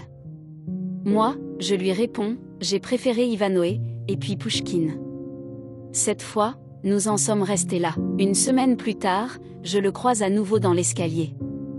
Cette fois, ce n'est pas grand-mère qui m'envoyait, c'est moi qui avais besoin de je ne sais plus quoi. Il était 2 heures passées, et le locataire rentrait chez lui. « Bonjour, me dit-il. »« Bonjour, je lui dis. Dites-moi, me demande-t-il, vous ne vous ennuyez pas, toute la journée, à rester avec votre grand-mère ?» À peine il m'avait demandé ça, moi, je ne sais pas pourquoi, je me suis mise à rougir, j'ai eu honte, et je me suis sentie humiliée, puisque c'était maintenant des étrangers qui m'interrogeaient le dessus. Je voulais déjà ne rien répondre et m'en aller, mais je n'ai pas eu la force. « Écoutez, me dit-il, vous êtes un cœur d'or. Pardonnez-moi si je vous parle ainsi, mais je veux votre bien, plus que votre grand-mère. N'avez-vous pas d'amis à qui vous pourriez rendre visite? Je lui dis que je n'avais personne, il y avait bien Machenka, même elle est partie à Pskov. Écoutez-moi, me dit-il, voulez-vous venir au théâtre avec moi? Au théâtre? Mais, grand-mère? Eh bien, me dit-il, que grand-mère ne sache rien, non, je lui dis, je ne veux pas mentir à ma grand-mère. Adieu, monsieur, bon, adieu, me dit-il. Et c'est tout ce qu'il me dit. Seulement, après le repas, c'est lui qui vient nous voir, il prend une chaise, il parle longuement avec grand-mère, il lui demande si elle sort de temps en temps, si elle a des amis et, tout à coup, il lui dit, j'avais pris une loge, ce soir, pour l'opéra. On donne le Barbier de Séville, des amis voulaient venir mais ils se sont décommandés, il me reste un billet. Le Barbier de Séville, s'écrie grand-mère. C'est le même Barbier que dans le temps? Oui, répond-il, c'est le même Barbier, et il me lance un coup d'œil. Moi, j'avais déjà tout compris, je rougis, mon cœur bat la chamade, mais bien sûr, reprend grand-mère, bien sûr que je connais. Moi-même, dans le temps, j'ai joué Rosine dans un spectacle à la maison. Eh bien, ne voulez-vous pas venir ce soir, demande le locataire. Sinon, je vous dis que je perdrai un billet. Mais si, allons-y, répond grand-mère, pourquoi se refuser ça? Et puis, ma Nastanka qui n'est encore jamais allée au théâtre. Mon Dieu, quelle joie! Nous avons au fait de nous préparer, de nous habiller et nous partons. Grand-mère, elle est aveugle, mais elle a bien envie d'écouter la musique, et puis, en plus, c'est une vieille dame gentille, elle voulait surtout me faire plaisir, sinon, toute seule, nous n'y serions jamais allés. L'impression que nous fit le Barbier de Séville, inutile de vous le dire, mais, durant toute la soirée, notre locataire me regardait si bien, il parlait si bien, je compris tout de suite que, le matin, il avait voulu me mettre à l'épreuve, en proposant de m'y amener seule. Oh, quelle joie! Je me suis couchée, j'étais si fière, si gaie, mon cœur battait si fort, j'ai eu une petite poussée de fièvre, toute la nuit, j'ai déliré sur le Barbier de Séville. Je pensais qu'après cela, il viendrait de plus en plus, et non. Il ne se montra presque plus. Comme ça, une fois par mois, peut-être, il passait, et seulement pour nous inviter au théâtre. Nous y sommes retournés une fois ou deux. Pourtant, désormais, cela me laissait très mécontente. Je voyais que lui, seulement, il me plaignait d'être si abandonné chez ma grand-mère, oui, mais rien d'autre. Plus ça allait, plus ça m'a prise, je ne pouvais plus rester en place, je n'arrivais plus à lire, je ne travaillais plus, parfois je riais et je faisais n'importe quoi pour embêter grand-mère, parfois je pleurais, tout simplement. À la fin, j'ai maigri, et j'ai failli tomber malade. La saison à l'opéra était finie, notre locataire ne venait plus du tout, et quand nous nous rencontrions toujours dans l'escalier, bien sûr, il me faisait, sans dire un mot, un signe de tête, mais si sérieux, comme s'il ne voulait pas me parler, et il était déjà sur le perron quand moi, je restais encore dans l'escalier, rouge comme une cerise, parce que j'avais tout le sang qui me montait à la tête, sitôt que je le rencontrais. J'ai presque fini. Il y a tout juste un an, en mai, notre locataire arrive et vient dire à grand-mère qu'il a fini de régler son affaire et qu'il doit repartir, pour un an, à Moscou. Moi, j'entends cela, je deviens blême, et je tombe sur ma chaise, comme une morte. Grand-mère ne remarque rien, et lui, après l'avoir prévenu qu'il part, il nous salue et il s'en va. Que devais-je faire? J'ai réfléchi, longtemps, tout ce que j'ai souffert. Et j'ai fini par me décider. Il devait partir le lendemain, et j'avais décidé que j'aurais tout réglé le soir, après que ma grand-mère serait allée dormir. C'est ce qui s'est passé. J'ai mis dans un baluchon tout ce que j'avais de robe, le linge nécessaire, et, le baluchon dans les mains, à moitié morte de peur, je me suis dirigée vers la mansarde de notre locataire. J'ai dû mettre une bonne heure à monter les étages. Quand j'ai ouvert sa porte, il a même poussé un cri en me voyant. Il m'avait prise pour un fantôme, il s'est précipité pour me donner de l'eau, parce que j'avais du mal à tenir sur mes jambes. Mon cœur battait si fort que ça me donnait la migraine, j'avais comme perdu la tête. Quand j'ai repris mes esprits, j'ai commencé par poser mon baluchon sur son lit, puis je me suis assise tout près, j'ai mis les mains sur mon visage et j'ai pleuré. Lui, je crois qu'il avait tout compris d'un coup, il se tenait devant moi, tout pâle, et il me regardait avec des yeux si tristes que j'en ai été toute retournée. Écoutez, commença-t-il, écoutez, Nastanka, je ne peux rien, je suis un homme pauvre, pour l'instant, je ne possède rien, pas même une place convenable, de quoi vivrions-nous si je vous épousais? Nous avons parlé longtemps, mais j'ai fini par avoir une crise nerveuse, j'ai dit que je ne pouvais plus vivre chez grand-mère, que je m'enfuirais de chez elle, que je ne voulais plus être épinglée et que, il ferait ce qu'il voulait, j'allais partir avec lui à Moscou, parce que je ne pouvais pas vivre sans lui. La honte, l'amour, la fierté, tout s'exprimait en moi au même instant, et c'est tout juste si je n'avais pas des convulsions quand je me suis effondrée sur son lit. J'avais si peur qu'il ne me refuse. Il resta sans rien dire pendant quelques minutes, puis il se leva, il s'approcha de moi et il me prit la main. « Écoutez-moi, ma bonne, ma douce Nastanka. » Commença-t-il, lui aussi au bord des larmes. « Écoutez-moi. Je vous le jure, si, un jour, je suis en état de me marier, c'est vous, sans aucun doute, qui ferez mon bonheur, je vous assure que vous êtes la seule à pouvoir faire mon bonheur. Écoutez, je pars à Moscou, et j'y resterai juste 1 an. J'espère y arranger mes affaires. Quand je reviendrai, si vous n'avez pas cessé de m'aimer, je vous le jure, nous serons heureux.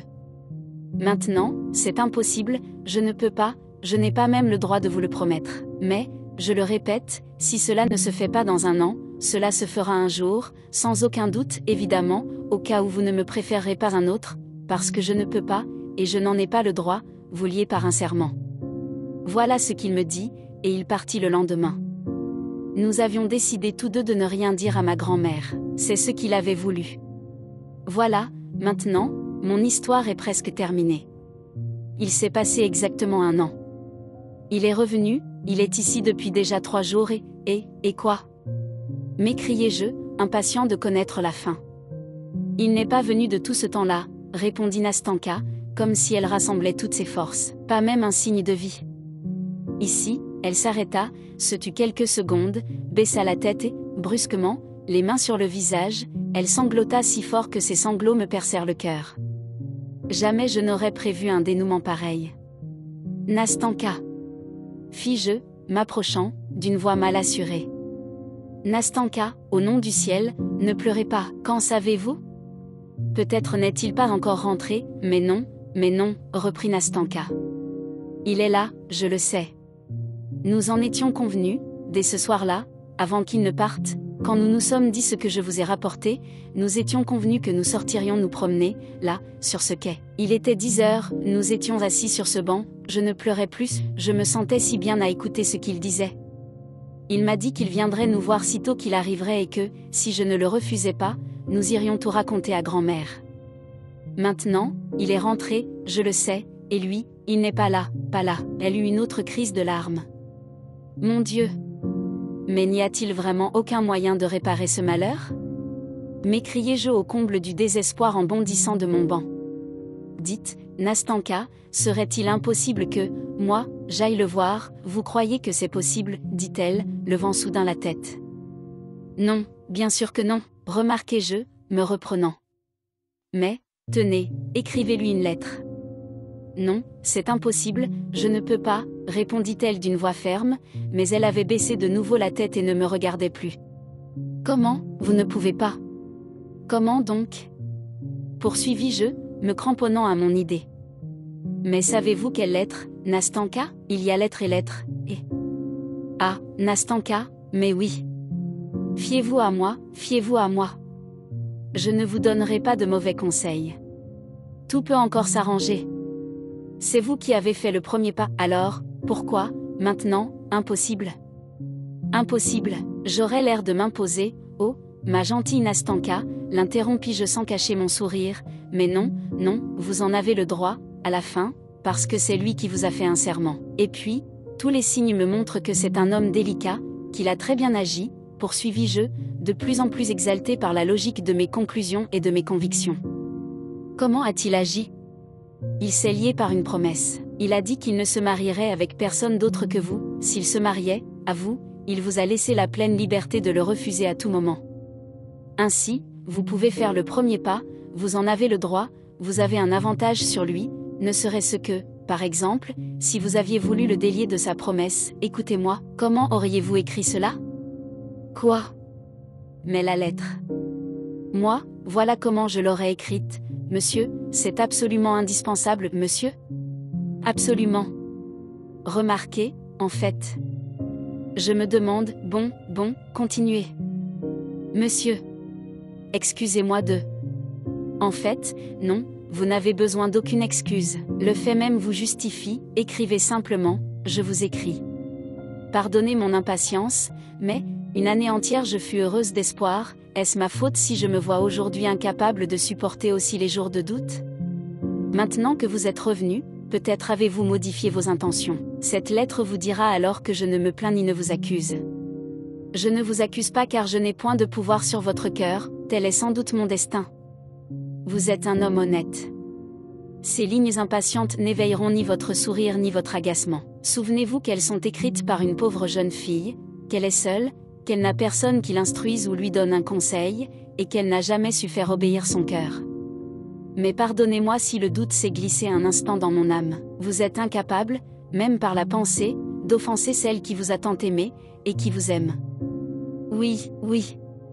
Exactement comme je le voyais, s'écria Nastanka, et la joie se mit à briller dans ses yeux. Oh! Vous avez dissipé mes doutes. C'est Dieu lui-même qui vous envoie à moi. Merci, oh, merci beaucoup. Pourquoi? Parce que c'est Dieu lui-même qui m'envoie. Répondis-je, regardant, avec exaltation, sa frimousse riante. Eh bien, ne serait-ce que pour ça. Ah, Nastanka. C'est vrai qu'il nous arrive de remercier des gens simplement parce qu'ils vivent avec nous. Moi, je vous remercie parce que nous nous sommes rencontrés, parce que je me souviendrai de vous toute ma vie.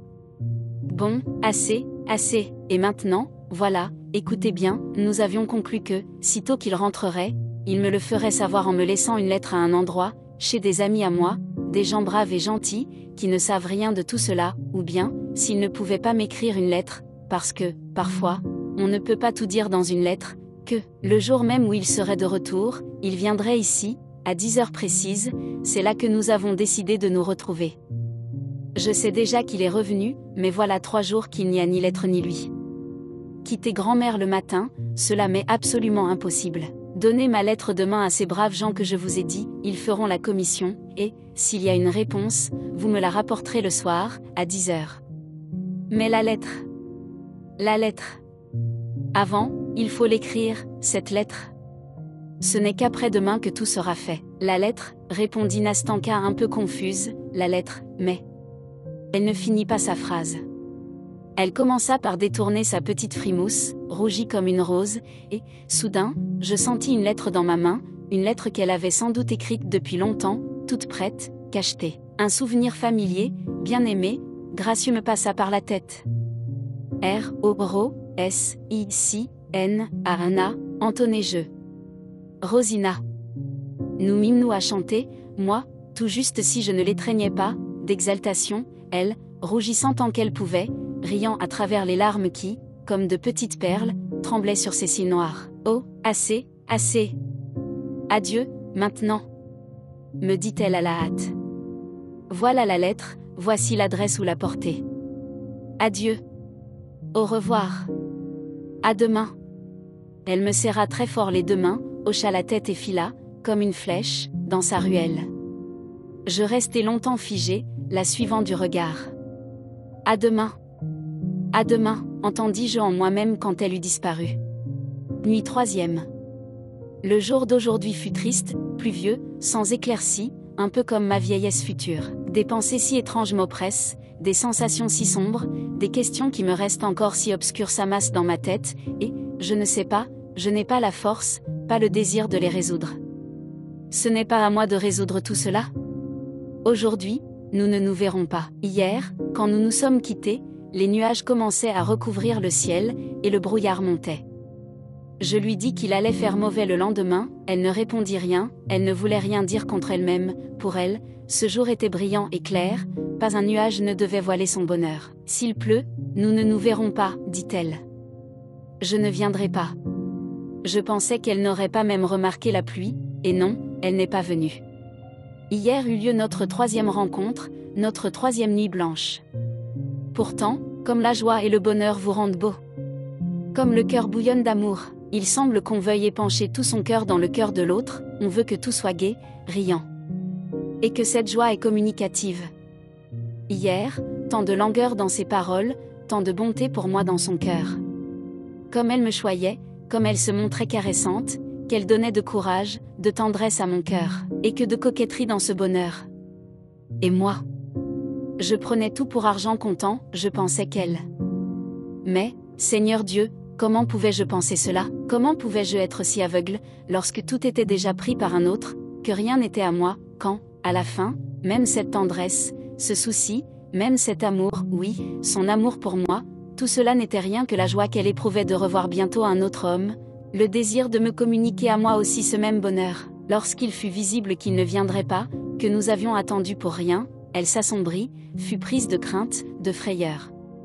Ses mouvements, les mots qu'elle prononçait cessèrent d'être frivoles, enjoués, joyeux, et, bizarrement, elle redoubla d'attention pour moi, comme si, d'instinct, elle cherchait à épancher sur moi ce qu'elle se souhaitait pour elle-même, ce dont elle craignait que cela ne fût plus. Ma Nastanka était devenue si craintive, sa peur était si forte qu'elle finit par comprendre, je crois, que je l'aimais et qu'elle prit en pitié mon pauvre amour. Ainsi, quand nous sommes malheureux, nous sentons mieux le malheur de nos semblables, le sentiment ne se disperse pas, il se concentre. J'étais venu le cœur débordant, tout juste si j'avais su attendre l'heure du rendez-vous. Je ne pressentais pas alors ce que j'allais sentir aujourd'hui, je ne sentais pas que tout se terminerait autrement. Elle éclatait de joie, elle attendait une réponse. Cette réponse, c'était lui. Il devait venir, courir à son appel. Elle m'avait devancé d'une bonne heure. Au début, elle riait aux éclats, elle riait à tout ce que je disais. Je voulus parler mais je me tus. Savez-vous pourquoi je suis si contente, dit-elle, si contente de vous voir? Pourquoi je vous aime tant aujourd'hui? Eh bien? Demandai-je, et mon cœur se mit à trembler. Je vous aime parce que vous n'êtes pas tombé amoureux de moi. Un autre, à votre place, aurait voulu me troubler, insister, soupirer et souffrir, et vous, vous êtes tellement gentil. Ici, elle me serra la main si fort que je faillis crier. Elle éclata de rire. Mon Dieu! Quel ami vous êtes, dit-elle, d'une voix très sérieuse, une minute plus tard. C'est Dieu qui vous envoie, qu'en aurait-il été de moi, si vous n'aviez pas été là? Comme vous êtes désintéressé. Comme j'aime la façon dont vous m'aimez. Quand je serai mariée, nous serons très amis, beaucoup mieux que des frères. Je vous aimerai presque autant que lui. Je me sentis d'une tristesse terrible à cet instant, pourtant, quelque chose qui ressemblait à un rire s'éveilla dans mon âme. Vous êtes énervé, dis-je, vous avez peur, vous pensez qu'il ne viendra pas, mon Dieu, répondit-elle, si j'étais moins heureuse, je crois que votre méfiance et vos reproches m'auraient fait pleurer. Remarquez, vous m'y faites penser, il y a de quoi réfléchir, mais j'y penserai plus tard. Maintenant, je vous avouerai que vous avez raison. Oui, je me sens toute bizarre, je suis comme tout entière dans l'attente, je ressens la moindre chose comme de trop près. Mais, bon, assez parlé des sentiments, suffit. C'est alors que nous entendîmes des pas et qu'un passant qui se dirigeait vers nous apparut dans le noir. Nous tremblâmes tous deux, elle faillit pousser un cri. Je lâchai son bras et fis un signe, comme si je voulais m'écarter. Mais nous nous étions abusés, ce n'était pas lui. De quoi avez-vous peur? Pourquoi m'avez-vous lâché la main? Dit-elle en me la reprenant. Eh bien, et alors? Nous le retrouverons ensemble. Je veux qu'il voie comment nous nous aimons. Comment nous nous aimons? M'écriai-je. Oh Nastanka, Nastanka. Pensais-je. Combien tu en as dit par ce mot-là? Cette espèce d'amour, parfois, elle vous glace le cœur, elle vous oppresse l'âme. Ta main est froide, la mienne est chaude comme le feu. Comme tu es aveugle, Nastanka. Oh que les gens heureux peuvent être insupportables. Mais je ne pouvais pas me fâcher contre toi. À la fin, mon cœur déborda. Écoutez-moi, Nastanka. M'écriai-je. Savez-vous ce que j'ai vécu, toute cette journée? Eh bien, quoi donc? Racontez vite. Mais pourquoi n'avez-vous rien dit jusqu'à maintenant? D'abord, Nastanka, quand j'ai eu fait toutes vos commissions, j'ai donné la lettre, rendu visite à vos braves gens, après, je suis rentrée chez moi et je me suis couchée. C'est tout, fit-elle, m'interrompant d'un rire. Oui, c'est presque tout, répondis-je, le cœur gros, parce que des larmes stupides me montaient déjà aux yeux. Je me suis réveillée 1 heure avant notre rendez-vous, comme si je n'avais pas dormi.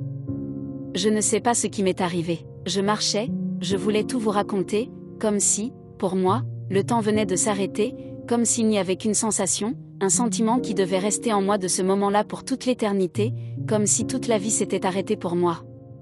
Quand je me suis réveillée, j'ai eu l'impression qu'un motif musical, que je connaissais depuis longtemps, que j'avais entendu je ne sais où, un motif oublié mais doux, me revenait à la mémoire. Il me semblait que, toute ma vie, il avait demandé à jaillir de mon âme, et ce n'était que maintenant, ah, mon Dieu, m'interrompit Nastanka, mais qu'est-ce que vous me dites là? Je ne comprends pas un mot. Ah, Nastanka. Je voulais, d'une façon ou d'une autre, vous transmettre cette impression étrange, commençai-je d'une voix pitoyable dans laquelle se cachait encore une espérance, déjà très éloignée. Assez, voyons, assez. Murmura-t-elle, en un instant, elle avait tout deviné, la petite peste. Soudain, d'une façon bizarre, elle fut invraisemblablement bavarde, joyeuse, effrontée. Elle me prit la main, elle riait, voulait que je rie aussi, et chacune de mes paroles troublées éveillait en elle un rire sonore, interminable. Je commençais à m'énerver, elle se mit soudain à faire la coquette. Écoutez, commença-t-elle, mais savez-vous que je suis un peu vexée que vous ne soyez pas amoureux de moi? Essayez de comprendre les gens, après cela. Mais, quand même, cher monsieur l'intraitable, vous ne pouvez pas ne pas me louer d'être aussi simple. Je vous dis toutes les bêtises qui me passent par la tête. Écoutez, il est 11 heures, n'est-ce pas? Dis-je, quand le bruit mesuré de la cloche résonna d'une tour éloignée de la ville. Nastanka s'arrêta brusquement, cessa de rire et se mit à compter. Oui, 11, dit-elle enfin d'une voix timide et indécise. Je me repentis bien vite de lui avoir fait peur, de l'avoir obligée à compter, et je me maudis pour cet accès de méchanceté. Je me sentis malheureux pour elle, et je ne savais comment racheter mon péché.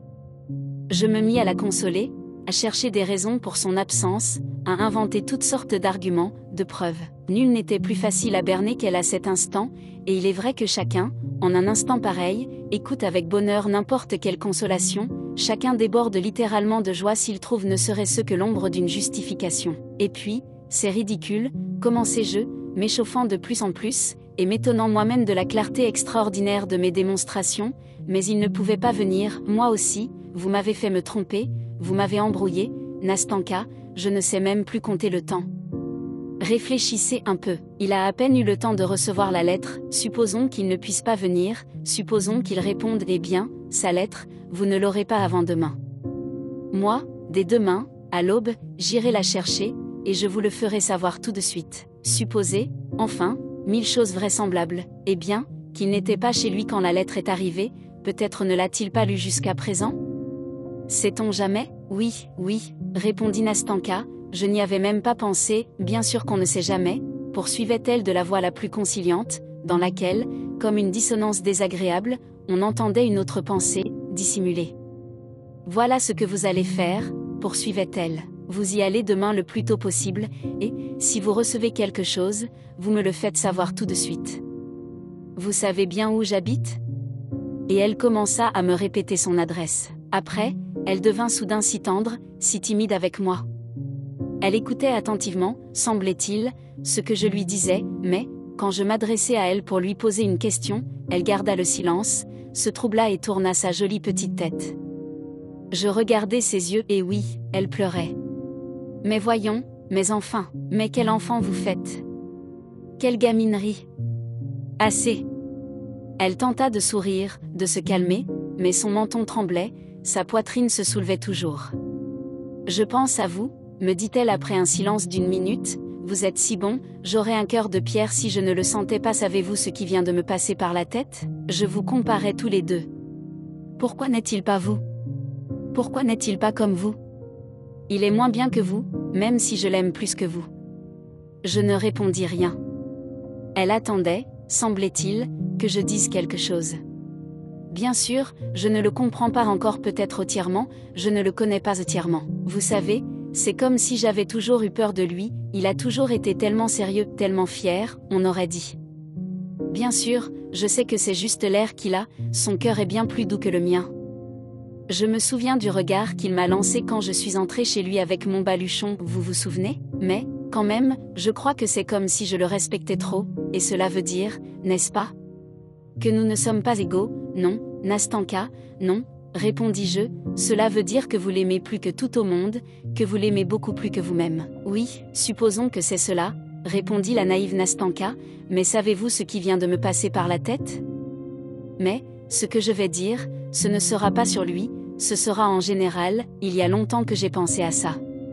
Écoutez, pourquoi ne sommes-nous pas tous comme des frères? Pourquoi l'homme le meilleur du monde semble-t-il toujours cacher je ne sais quoi à son voisin, et refuse-t-il de lui parler? Pourquoi ne peut-on pas dire directement, là, maintenant, tout ce qu'on a sur le cœur, si l'on sait qu'on ne parlera pas pour rien? Parce que chacun a l'air de vouloir faire croire qu'il est plus dur que ce qu'il est vraiment, comme si les gens avaient tous peur de froisser leurs sentiments s'ils les expriment trop tôt. Ah, Nastanka, vous dites vrai, mais cela vient de tant de choses, l'interrompis-je, contenant moi-même mes sentiments avec encore plus de force que d'ordinaire. Non, non, répondit Nastanka, avec une émotion profonde. Vous, par exemple, vous n'êtes pas comme les autres. Moi, vraiment, je ne sais pas comment je pourrais vous raconter ce que je ressens, mais il me semble que vous, par exemple, ne serait-ce que maintenant, il me semble, je ne sais pas, que vous vous sacrifiez pour moi, ajouta-t-elle timidement, après m'avoir jeté un regard furtif. Vous m'excuserez si je vous le dis ainsi, je suis une jeune fille simple, vous le savez bien, je ne connais encore presque rien du monde, et, en tout cas, parfois, je ne sais pas m'exprimer, ajouta-t-elle d'une voix qui tremblait d'un sentiment caché, mais tout en essayant de sourire. Tout ce que je voulais vous dire, c'est que je vous suis reconnaissante, que, moi aussi, je ressens tout cela. Oh, puisse Dieu vous donner le bonheur, pour cela. Parce que tout ce que vous m'avez raconté, l'autre jour, sur votre rêveur, c'est absolument faux, c'est-à-dire, je veux dire, cela ne vous concerne pas du tout. Vous êtes en train de guérir, c'est vrai, vous êtes un homme tout à fait différent de celui que vous avez décrit. Si, un jour, vous tombez amoureux, que Dieu vous donne le bonheur avec elle. À elle, je ne lui souhaite rien, parce que je sais qu'elle sera heureuse avec vous. Je le sais, je suis une femme moi-même, et, vous aussi, vous devez me croire si je vous dis cela. Elle se tut et me serra la main très fort. Moi non plus, je ne pouvais rien dire tant j'étais émue. Quelques minutes passèrent. Non, visiblement, il ne viendra plus ce soir, dit-elle enfin en relevant la tête. Trop tard, il viendra demain, dis-je de la voix la plus ferme et la plus convaincue. Oui, ajouta-t-elle, soudain plus gaie, moi aussi, je vois qu'il viendra demain. Bon, alors, au revoir. À demain. S'il pleut, peut-être, je ne viendrai pas, mais, après-demain, je viendrai à coup sûr, quoi qu'il m'advienne, soyez ici absolument, je veux vous voir, je vous raconterai tout. Comme nous nous faisions nos adieux, elle me tendit la main et me dit, en me lançant un regard clair, maintenant, nous sommes ensemble pour toujours, n'est-ce pas? Oh, Nastanka. Nastanka, si tu savais dans quelle solitude je suis plongée maintenant. Quand 9 heures sonnèrent, je fus incapable de rester dans ma chambre, je m'habillai et je sortis, malgré le mauvais temps. Je restai assis sur notre banc. Je voulus pénétrer dans la ruelle, mais la honte me prit et je tournai les talons, sans regarder leurs fenêtres, juste à 2 pas de chez elles. Je rentrai chez moi, jamais je n'avais eu encore si mal. Quel temps humide, quel temps d'ennui. S'il avait pu faire beau, j'aurais marché là-bas toute la nuit. Mais, à demain. À demain, demain, elle me racontera tout. Or, il n'y a pas eu de lettre aujourd'hui. Mais c'est normal. Ils sont déjà ensemble. Nuit 4e. Mon Dieu, sur quoi tout cela s'est achevé? De quelle façon tout cela s'est achevé? J'arrivai à 9 heures. Elle était déjà là. Je l'avais vue de loin, elle se tenait, comme la première fois, accoudée au parapet du quai, elle ne m'avait pas entendu approcher. Nastanka. L'appelai-je, dominant à grand-peine mon émotion. Elle se retourna vivement vers moi. Alors, dit-elle. Alors? Plus vite. Je la regardai avec stupéfaction. Alors, où est la lettre? Vous apportez la lettre? Répéta-t-elle, les mains serrées sur le parapet. Non, je n'ai aucune lettre, finis-je par dire. Il n'est donc pas venu? Elle pâlit horriblement et me fixa longtemps d'un regard immobile. Je venais de briser son dernier espoir. Eh bien, tant pis pour lui. Murmura-t-elle enfin d'une voix haletante. Tant pis pour lui, si c'est ainsi qu'il m'abandonne. Elle baissa les yeux, puis, elle voulut me regarder, mais en fut incapable. Quelques minutes encore, elle lutta contre son émotion, mais, tout à coup, elle se retourna, et s'accoudant au parapet, elle fondit en larmes. Voyons. Voyons, voulais-je lui dire, mais, à la voir, les forces me manquèrent, et puis, qu'aurais-je pu lui dire? Ne me consolez pas, dit-elle en pleurant, ne me parlez pas de lui, ne me dites pas qu'il viendra, qu'il ne m'a pas abandonnée d'une manière si cruelle, si inhumaine. Pourquoi? Pourquoi? Pouvait-il y avoir quelque chose dans ma lettre, dans ma malheureuse lettre? Ici, les sanglots lui coupèrent la voix, j'avais le cœur déchiré, à la voir. Oh, comme c'est inhumain, comme c'est cruel, reprit-elle. Et pas une ligne, pas une ligne. Il aurait pu répondre qu'il n'avait plus besoin de moi, qu'il me repoussait, mais non, de 3 longs jours, pas une ligne. Comme il lui est facile de m'humilier, d'offenser une pauvre jeune fille sans défense dont la seule faute est de l'aimer. Oh, que j'ai pu souffrir tous ces 3 jours. Mon Dieu, quand je me souviens que je suis venue le voir moi-même la première fois, que je m'abaissais devant lui, que je pleurais, que j'implorais de lui ne serait-ce qu'une seule goutte d'amour. Et, après cela, écoutez, dit-elle soudain en s'adressant à moi et ses jolis yeux noirs brillèrent, mais ce n'est pas ça, ça ne peut pas être ça, ce n'est pas naturel. C'est vous ou bien c'est moi qui nous trompons, peut-être n'a-t-il pas reçu la lettre? Peut-être n'a-t-il rien su jusqu'à présent? Comment peut-on, jugez vous-même, dites-le-moi, au nom du ciel, expliquez-moi, je n'arrive pas à le comprendre, comment peut-on agir d'une manière aussi barbare, aussi grossière que celle dont il a agi avec moi? Pas un seul mot. Mais même le dernier des derniers a droit à plus de compassion. Peut-être a-t-il entendu je ne sais quoi, peut-être quelqu'un lui a-t-il dit des choses sur moi?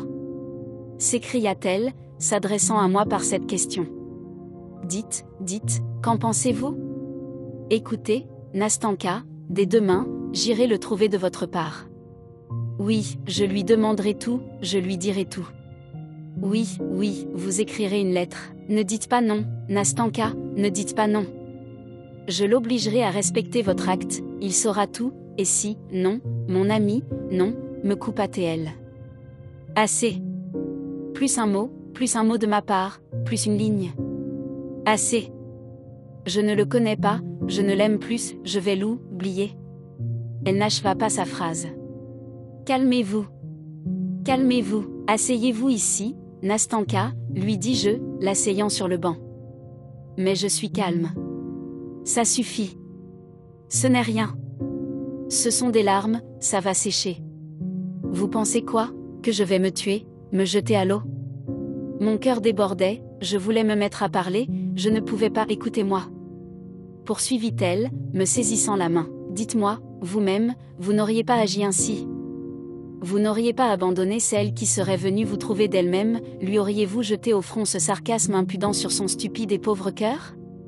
Vous l'auriez épargnée, vous vous seriez représenté qu'elle était seule, qu'elle était hors d'état de veiller sur elle-même, qu'elle ne savait pas se préserver de l'amour qu'elle éprouvait pour vous, que ce n'était pas sa faute, non, que ce n'était pas sa faute, elle n'a rien fait, enfin. Oh, mon Dieu, Nastanka, m'écriai-je enfin, incapable de dominer mon émotion, Nastanka. Ne me torturez pas. Vous vous moquez de mon cœur, vous me tuez, Nastanka. Je ne peux plus me taire.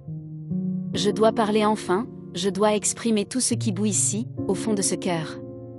En disant cela, je m'étais levée du banc. Elle m'avait pris la main, elle me regardait avec étonnement. Que vous arrive-t-il? Murmura-t-elle enfin. Écoutez, dis-je d'une voix ferme. Écoutez-moi, Nastanka. Ce que je vais dire maintenant, ce sont des bêtises, c'est irréalisable, stupide. Je sais que cela ne pourra jamais se faire, mais je ne peux plus garder le silence. Au nom de cela même qui vous fait souffrir, je vous en prie à l'avance, pardonnez-moi, mais quoi? Quoi? Me disait-elle, elle avait cessé de pleurer et me fixait attentivement. Une curiosité étrange brillait dans ses jolis yeux étonnés. Qu'avez-vous donc? C'est irréalisable, mais je vous aime, Nastanka. Voilà, maintenant, tout est dit. Dis-je, avec un geste d'abandon. Maintenant, vous verrez si vous pouvez me parler comme vous venez de le faire, si vous pouvez, enfin, écouter ce que je vais vous dire, eh bien, et quoi? Me coupa Nastanka.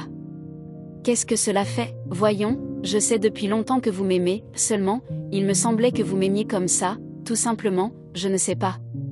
Ah, mon Dieu. Mon Dieu. D'abord, c'était tout simple, Nastanka, mais maintenant.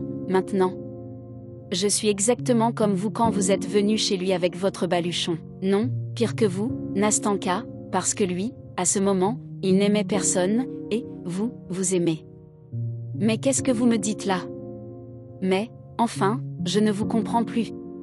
Mais, écoutez, mais, à quoi bon tout cela, c'est-à-dire, non, pas à quoi bon, mais pourquoi est-ce que vous, enfin, si brusquement? Mon Dieu, je dis n'importe quoi, mais vous... Nastanka se perdit complètement. Ses joues brûlèrent, elle baissa les yeux. Que puis-je y faire, Nastanka, que puis-je y faire? C'est ma faute, j'ai abusé d'eux. Mais non, ce n'est pas ma faute, Nastanka, j'entends cela, je le sens, parce que mon cœur me dit que j'ai raison, parce que je ne peux vous offenser en rien, je ne peux pas vous humilier. J'ai été votre ami, eh bien, votre ami, je le suis toujours, je ne vous ai trahi en rien. Tenez, moi aussi, j'ai les larmes qui coulent, Nastanka. Qu'elles coulent donc, elles ne dérangent personne. Elles sécheront, Nastanka, oh, mais asseyez-vous, dit-elle, me faisant asseoir sur le banc, oh, mon Dieu, non, Nastanka, je ne veux pas m'asseoir, maintenant, je ne peux plus rester ici, vous ne pouvez plus me voir, je vous dirai tout et je partirai. Tout ce que je veux vous dire, c'est que vous n'auriez jamais su que je vous aime.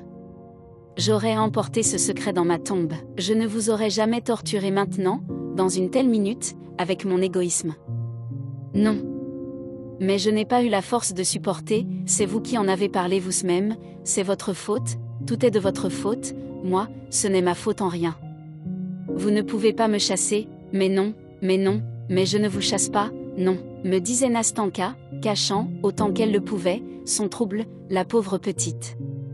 Vous ne me chassez pas? Non.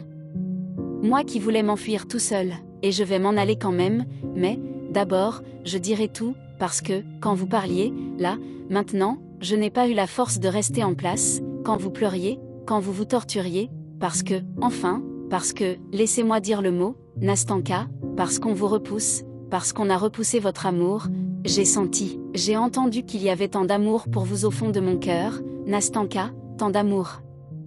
Et j'ai senti une si grande peine de ne pas pouvoir vous aider avec tout cet amour, j'avais le cœur déchiré, et je n'ai pas pu me taire, il a fallu que je parle, Nastanka, il a fallu que je parle, oui, parlez-moi comme cela, fit Nastanka avec un mouvement indicible. Vous êtes surpris, peut-être, que je vous parle ainsi, mais, parlez. Je vous dirai après. Je vous raconterai tout. Vous me plaignez, Nastanka. Vous me plaignez, tout simplement, ma bonne et douce amie. Bah, ce qui est perdu, ce qui est dit. N'est-ce pas? Voilà, maintenant, vous savez tout. Voilà, c'est le point de non-retour. Mais tant mieux. Maintenant, tout est pour le mieux, seulement, écoutez-moi encore. Quand vous étiez assise là, que vous pleuriez, je me disais, oh, laissez-moi vous dire ce que je me disais que, mais cela n'est pas possible, à l'évidence, Nastanka, je me disais que, d'une façon ou d'une autre, enfin, d'une façon tout à fait détournée, que vous ne l'aimiez plus. Alors c'est une chose que je me disais et hier et avant-hier, Nastanka, alors, j'aurais fait en sorte, oui, absolument, j'aurais fait en sorte que vous vous mettiez à m'aimer, vous aviez bien dit, oui, vous aviez dit vous-même, Nastanka, que, déjà, vous étiez presque en train de m'aimer. Eh bien, que puis-je dire de plus? Voilà presque tout ce que je voulais dire, il ne me reste à dire que ce qui serait arrivé si vous m'aviez aimé, c'est seulement cela, rien d'autre. Écoutez donc, mon ami, parce que vous êtes quand même mon ami, bien sûr, je suis un homme simple, pauvre, tellement insignifiant, mais il ne s'agit pas de cela, j'ai toujours l'impression de ne pas dire ce qu'il faut. L'émotion, Nastanka, c'est que je vous aime tellement, mais tellement, que si vous l'aimiez encore, lui, si vous continuiez à aimer celui que je ne connais pas, vous n'auriez quand même pas remarqué que mon amour pouvait vous être d'un poids quelconque. Tout ce que vous pourriez faire, c'est entendre, c'est sentir à chaque minute battre près de vous un cœur reconnaissant, un cœur ardent, qui, pour vous. Oh, Nastanka. Nastanka, qu'avez-vous fait de moi? Ne pleurez pas, je ne veux pas que vous pleuriez, dit Nastanka, se levant vivement de notre banc. Allons, levez-vous, venez avec moi, ne pleurez plus, ne pleurez pas, me disait-elle en essuyant mes larmes avec son mouchoir, venez, venez, maintenant, je vous dirai, peut-être, quelque chose. Oui, si, maintenant, il m'a abandonné, s'il m'a oublié, et même si je l'aime encore, je ne veux pas vous abuser, mais, écoutez, répondez-moi. Si, par exemple, je tombais amoureuse de vous, c'est-à-dire si seulement je... Oh, mon ami, quand je repense comme je vous ai offensé quand je me suis moqué de votre amour, quand je vous félicitais de ne pas être tombé amoureux. Oh, mon Dieu, mais comment n'avais-je pas prévu cela, comment ne l'avais-je pas prévu, comment pouvais-je être si bête, mais, bon, je me suis résolue, je dirai tout, écoutez-moi, Nastanka, savez-vous? Je vais vous quitter, voilà. Simplement, je ne fais que vous torturer. Maintenant, vous avez des remords, parce que vous vous êtes moqué, et je ne veux pas, non, je ne veux pas que vous, en plus de votre malheur. Ce n'est que ma faute, bien sûr, Nastanka, mais adieu. Restez là, écoutez-moi, à la fin, vous pouvez attendre? Attendre quoi? Comment? Je l'aime, mais ça passera, ça doit passer, ça ne peut pas ne pas passer, ça passe déjà, je le sens. Comment savoir? Peut-être ce sera fini aujourd'hui même, parce que je le déteste, parce qu'il s'est moqué de moi, alors que vous avez pleuré avec moi, ici, parce que vous ne m'avez pas rejeté, comme lui, parce que vous m'aimez, et lui, il ne m'aime pas, parce que, moi aussi, à la fin, je vous aime. Oui. Je vous aime comme vous m'aimez, et je vous l'ai dit moi-même, la première, vous l'avez entendu, et si je vous aime, c'est que vous êtes mieux que lui, que vous êtes plus honnête que lui, c'est parce que lui. La pauvre petite était tellement émue qu'elle ne termina pas sa phrase, elle posa sa tête sur mon épaule, puis sur ma poitrine, et elle pleura amèrement. Je la consolais, j'essayais de lui parler, mais elle n'arrivait pas à s'arrêter, elle ne faisait que me serrer la main et me disait, au milieu de ses sanglots, attendez, je vais arrêter, tout de suite. Je veux vous dire, ne croyez pas que ces larmes, ce n'est rien, une faiblesse, attendez, ça va passer, à la fin, elle cessa, sécha ses larmes et nous nous remîmes à marcher. Je voulais parler, mais elle me demanda encore longtemps d'attendre. Nous nous tûmes. À la fin, elle rassembla tout son courage et se mit à parler, voilà, fit-elle, d'une voix faible et tremblante mais dans laquelle sonna un je ne sais quoi qui s'enfonça tout de suite dans mon cœur pour y gémir d'une façon bien douce, ne croyez pas que je sois inconstante et frivole, et que je sois capable d'oublier, de trahir si facilement, si vite. Je l'ai aimé pendant toute une année, et, je le jure, jamais, même en pensée, jamais je ne lui ai été infidèle.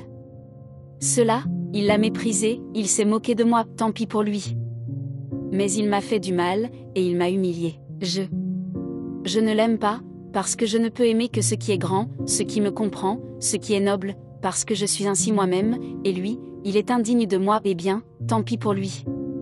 C'est mieux maintenant, parce que je me serais trompée plus tard dans mon attente, que j'aurais découvert sa vraie nature. Bon, c'est fini, mais, qui sait? Mon ami, poursuivit-elle en me serrant la main, qui sait?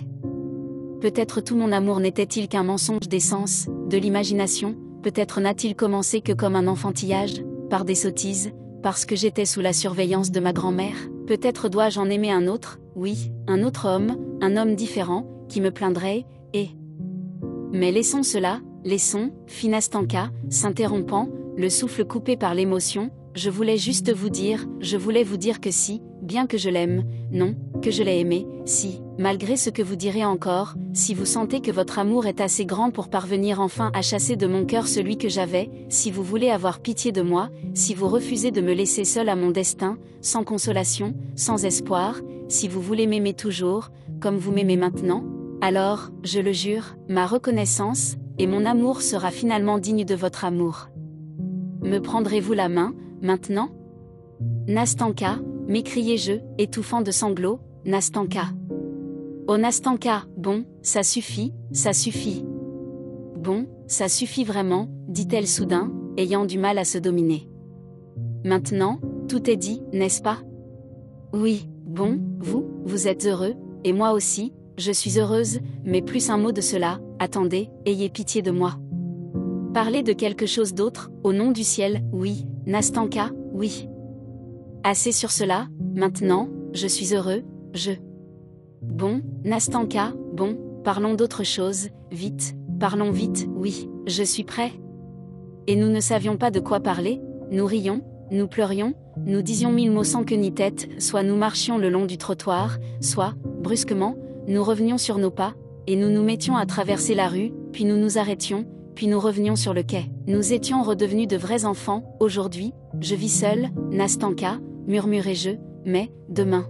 Bon, bien sûr, vous le savez, Nastanka, je suis pauvre, je n'ai, en tout et pour tout, que 1200 roubles, mais ce n'est pas grave, bien sûr que non, et puis, grand-mère a sa pension, elle ne sera pas un poids pour nous. Il faut prendre grand-mère. Bien sûr qu'il faut la prendre.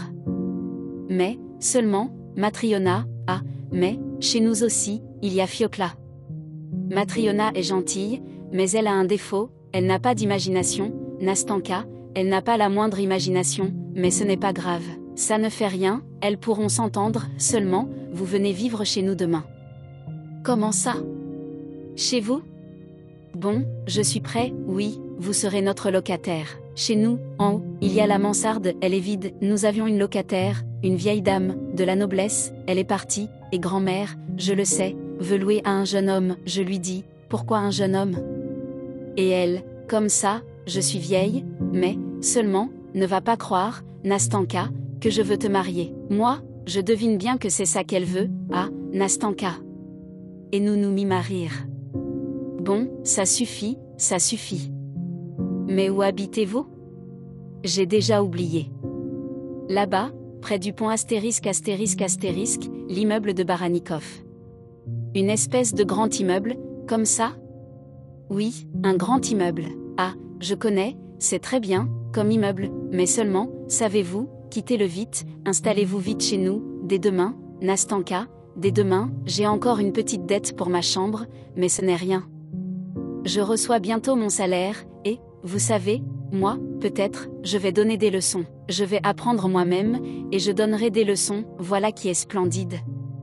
Et moi, je toucherai bientôt une prime, Nastanka, ainsi, demain, c'est vous qui serez mon locataire, oui, et nous irons voir le barbier de Séville, parce qu'on le redonne bientôt, maintenant, oui, je veux bien, dit en riant Nastanka, ou plutôt non, pas le barbier, nous irons voir plutôt quelque chose d'autre, fort bien, quelque chose d'autre, bien sûr, cela sera mieux, je n'y pensais plus.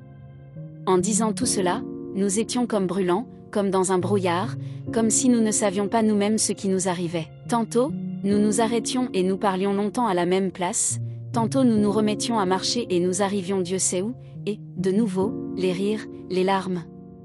Tantôt Nastanka voulait soudain rentrer chez elle, je n'osais pas la retenir et je la raccompagnais jusqu'à sa porte, nous nous mettions en marché. Un quart d'heure plus tard, nous nous retrouvions sur le quai, auprès de notre banc, tantôt elle soupirait, tantôt, une fois encore, une petite larme paraissait à ses yeux, moi, je prenais peur, je frissonnais.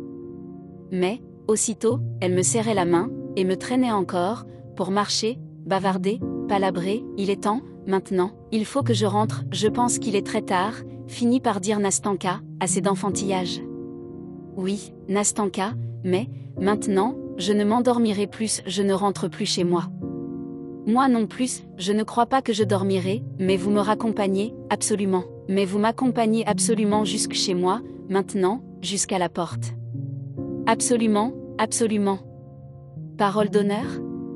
C'est vrai, quand même, il faut bien finir par rentrer. Parole d'honneur, lui répondis-je en riant, eh bien, allons-y. Allons-y.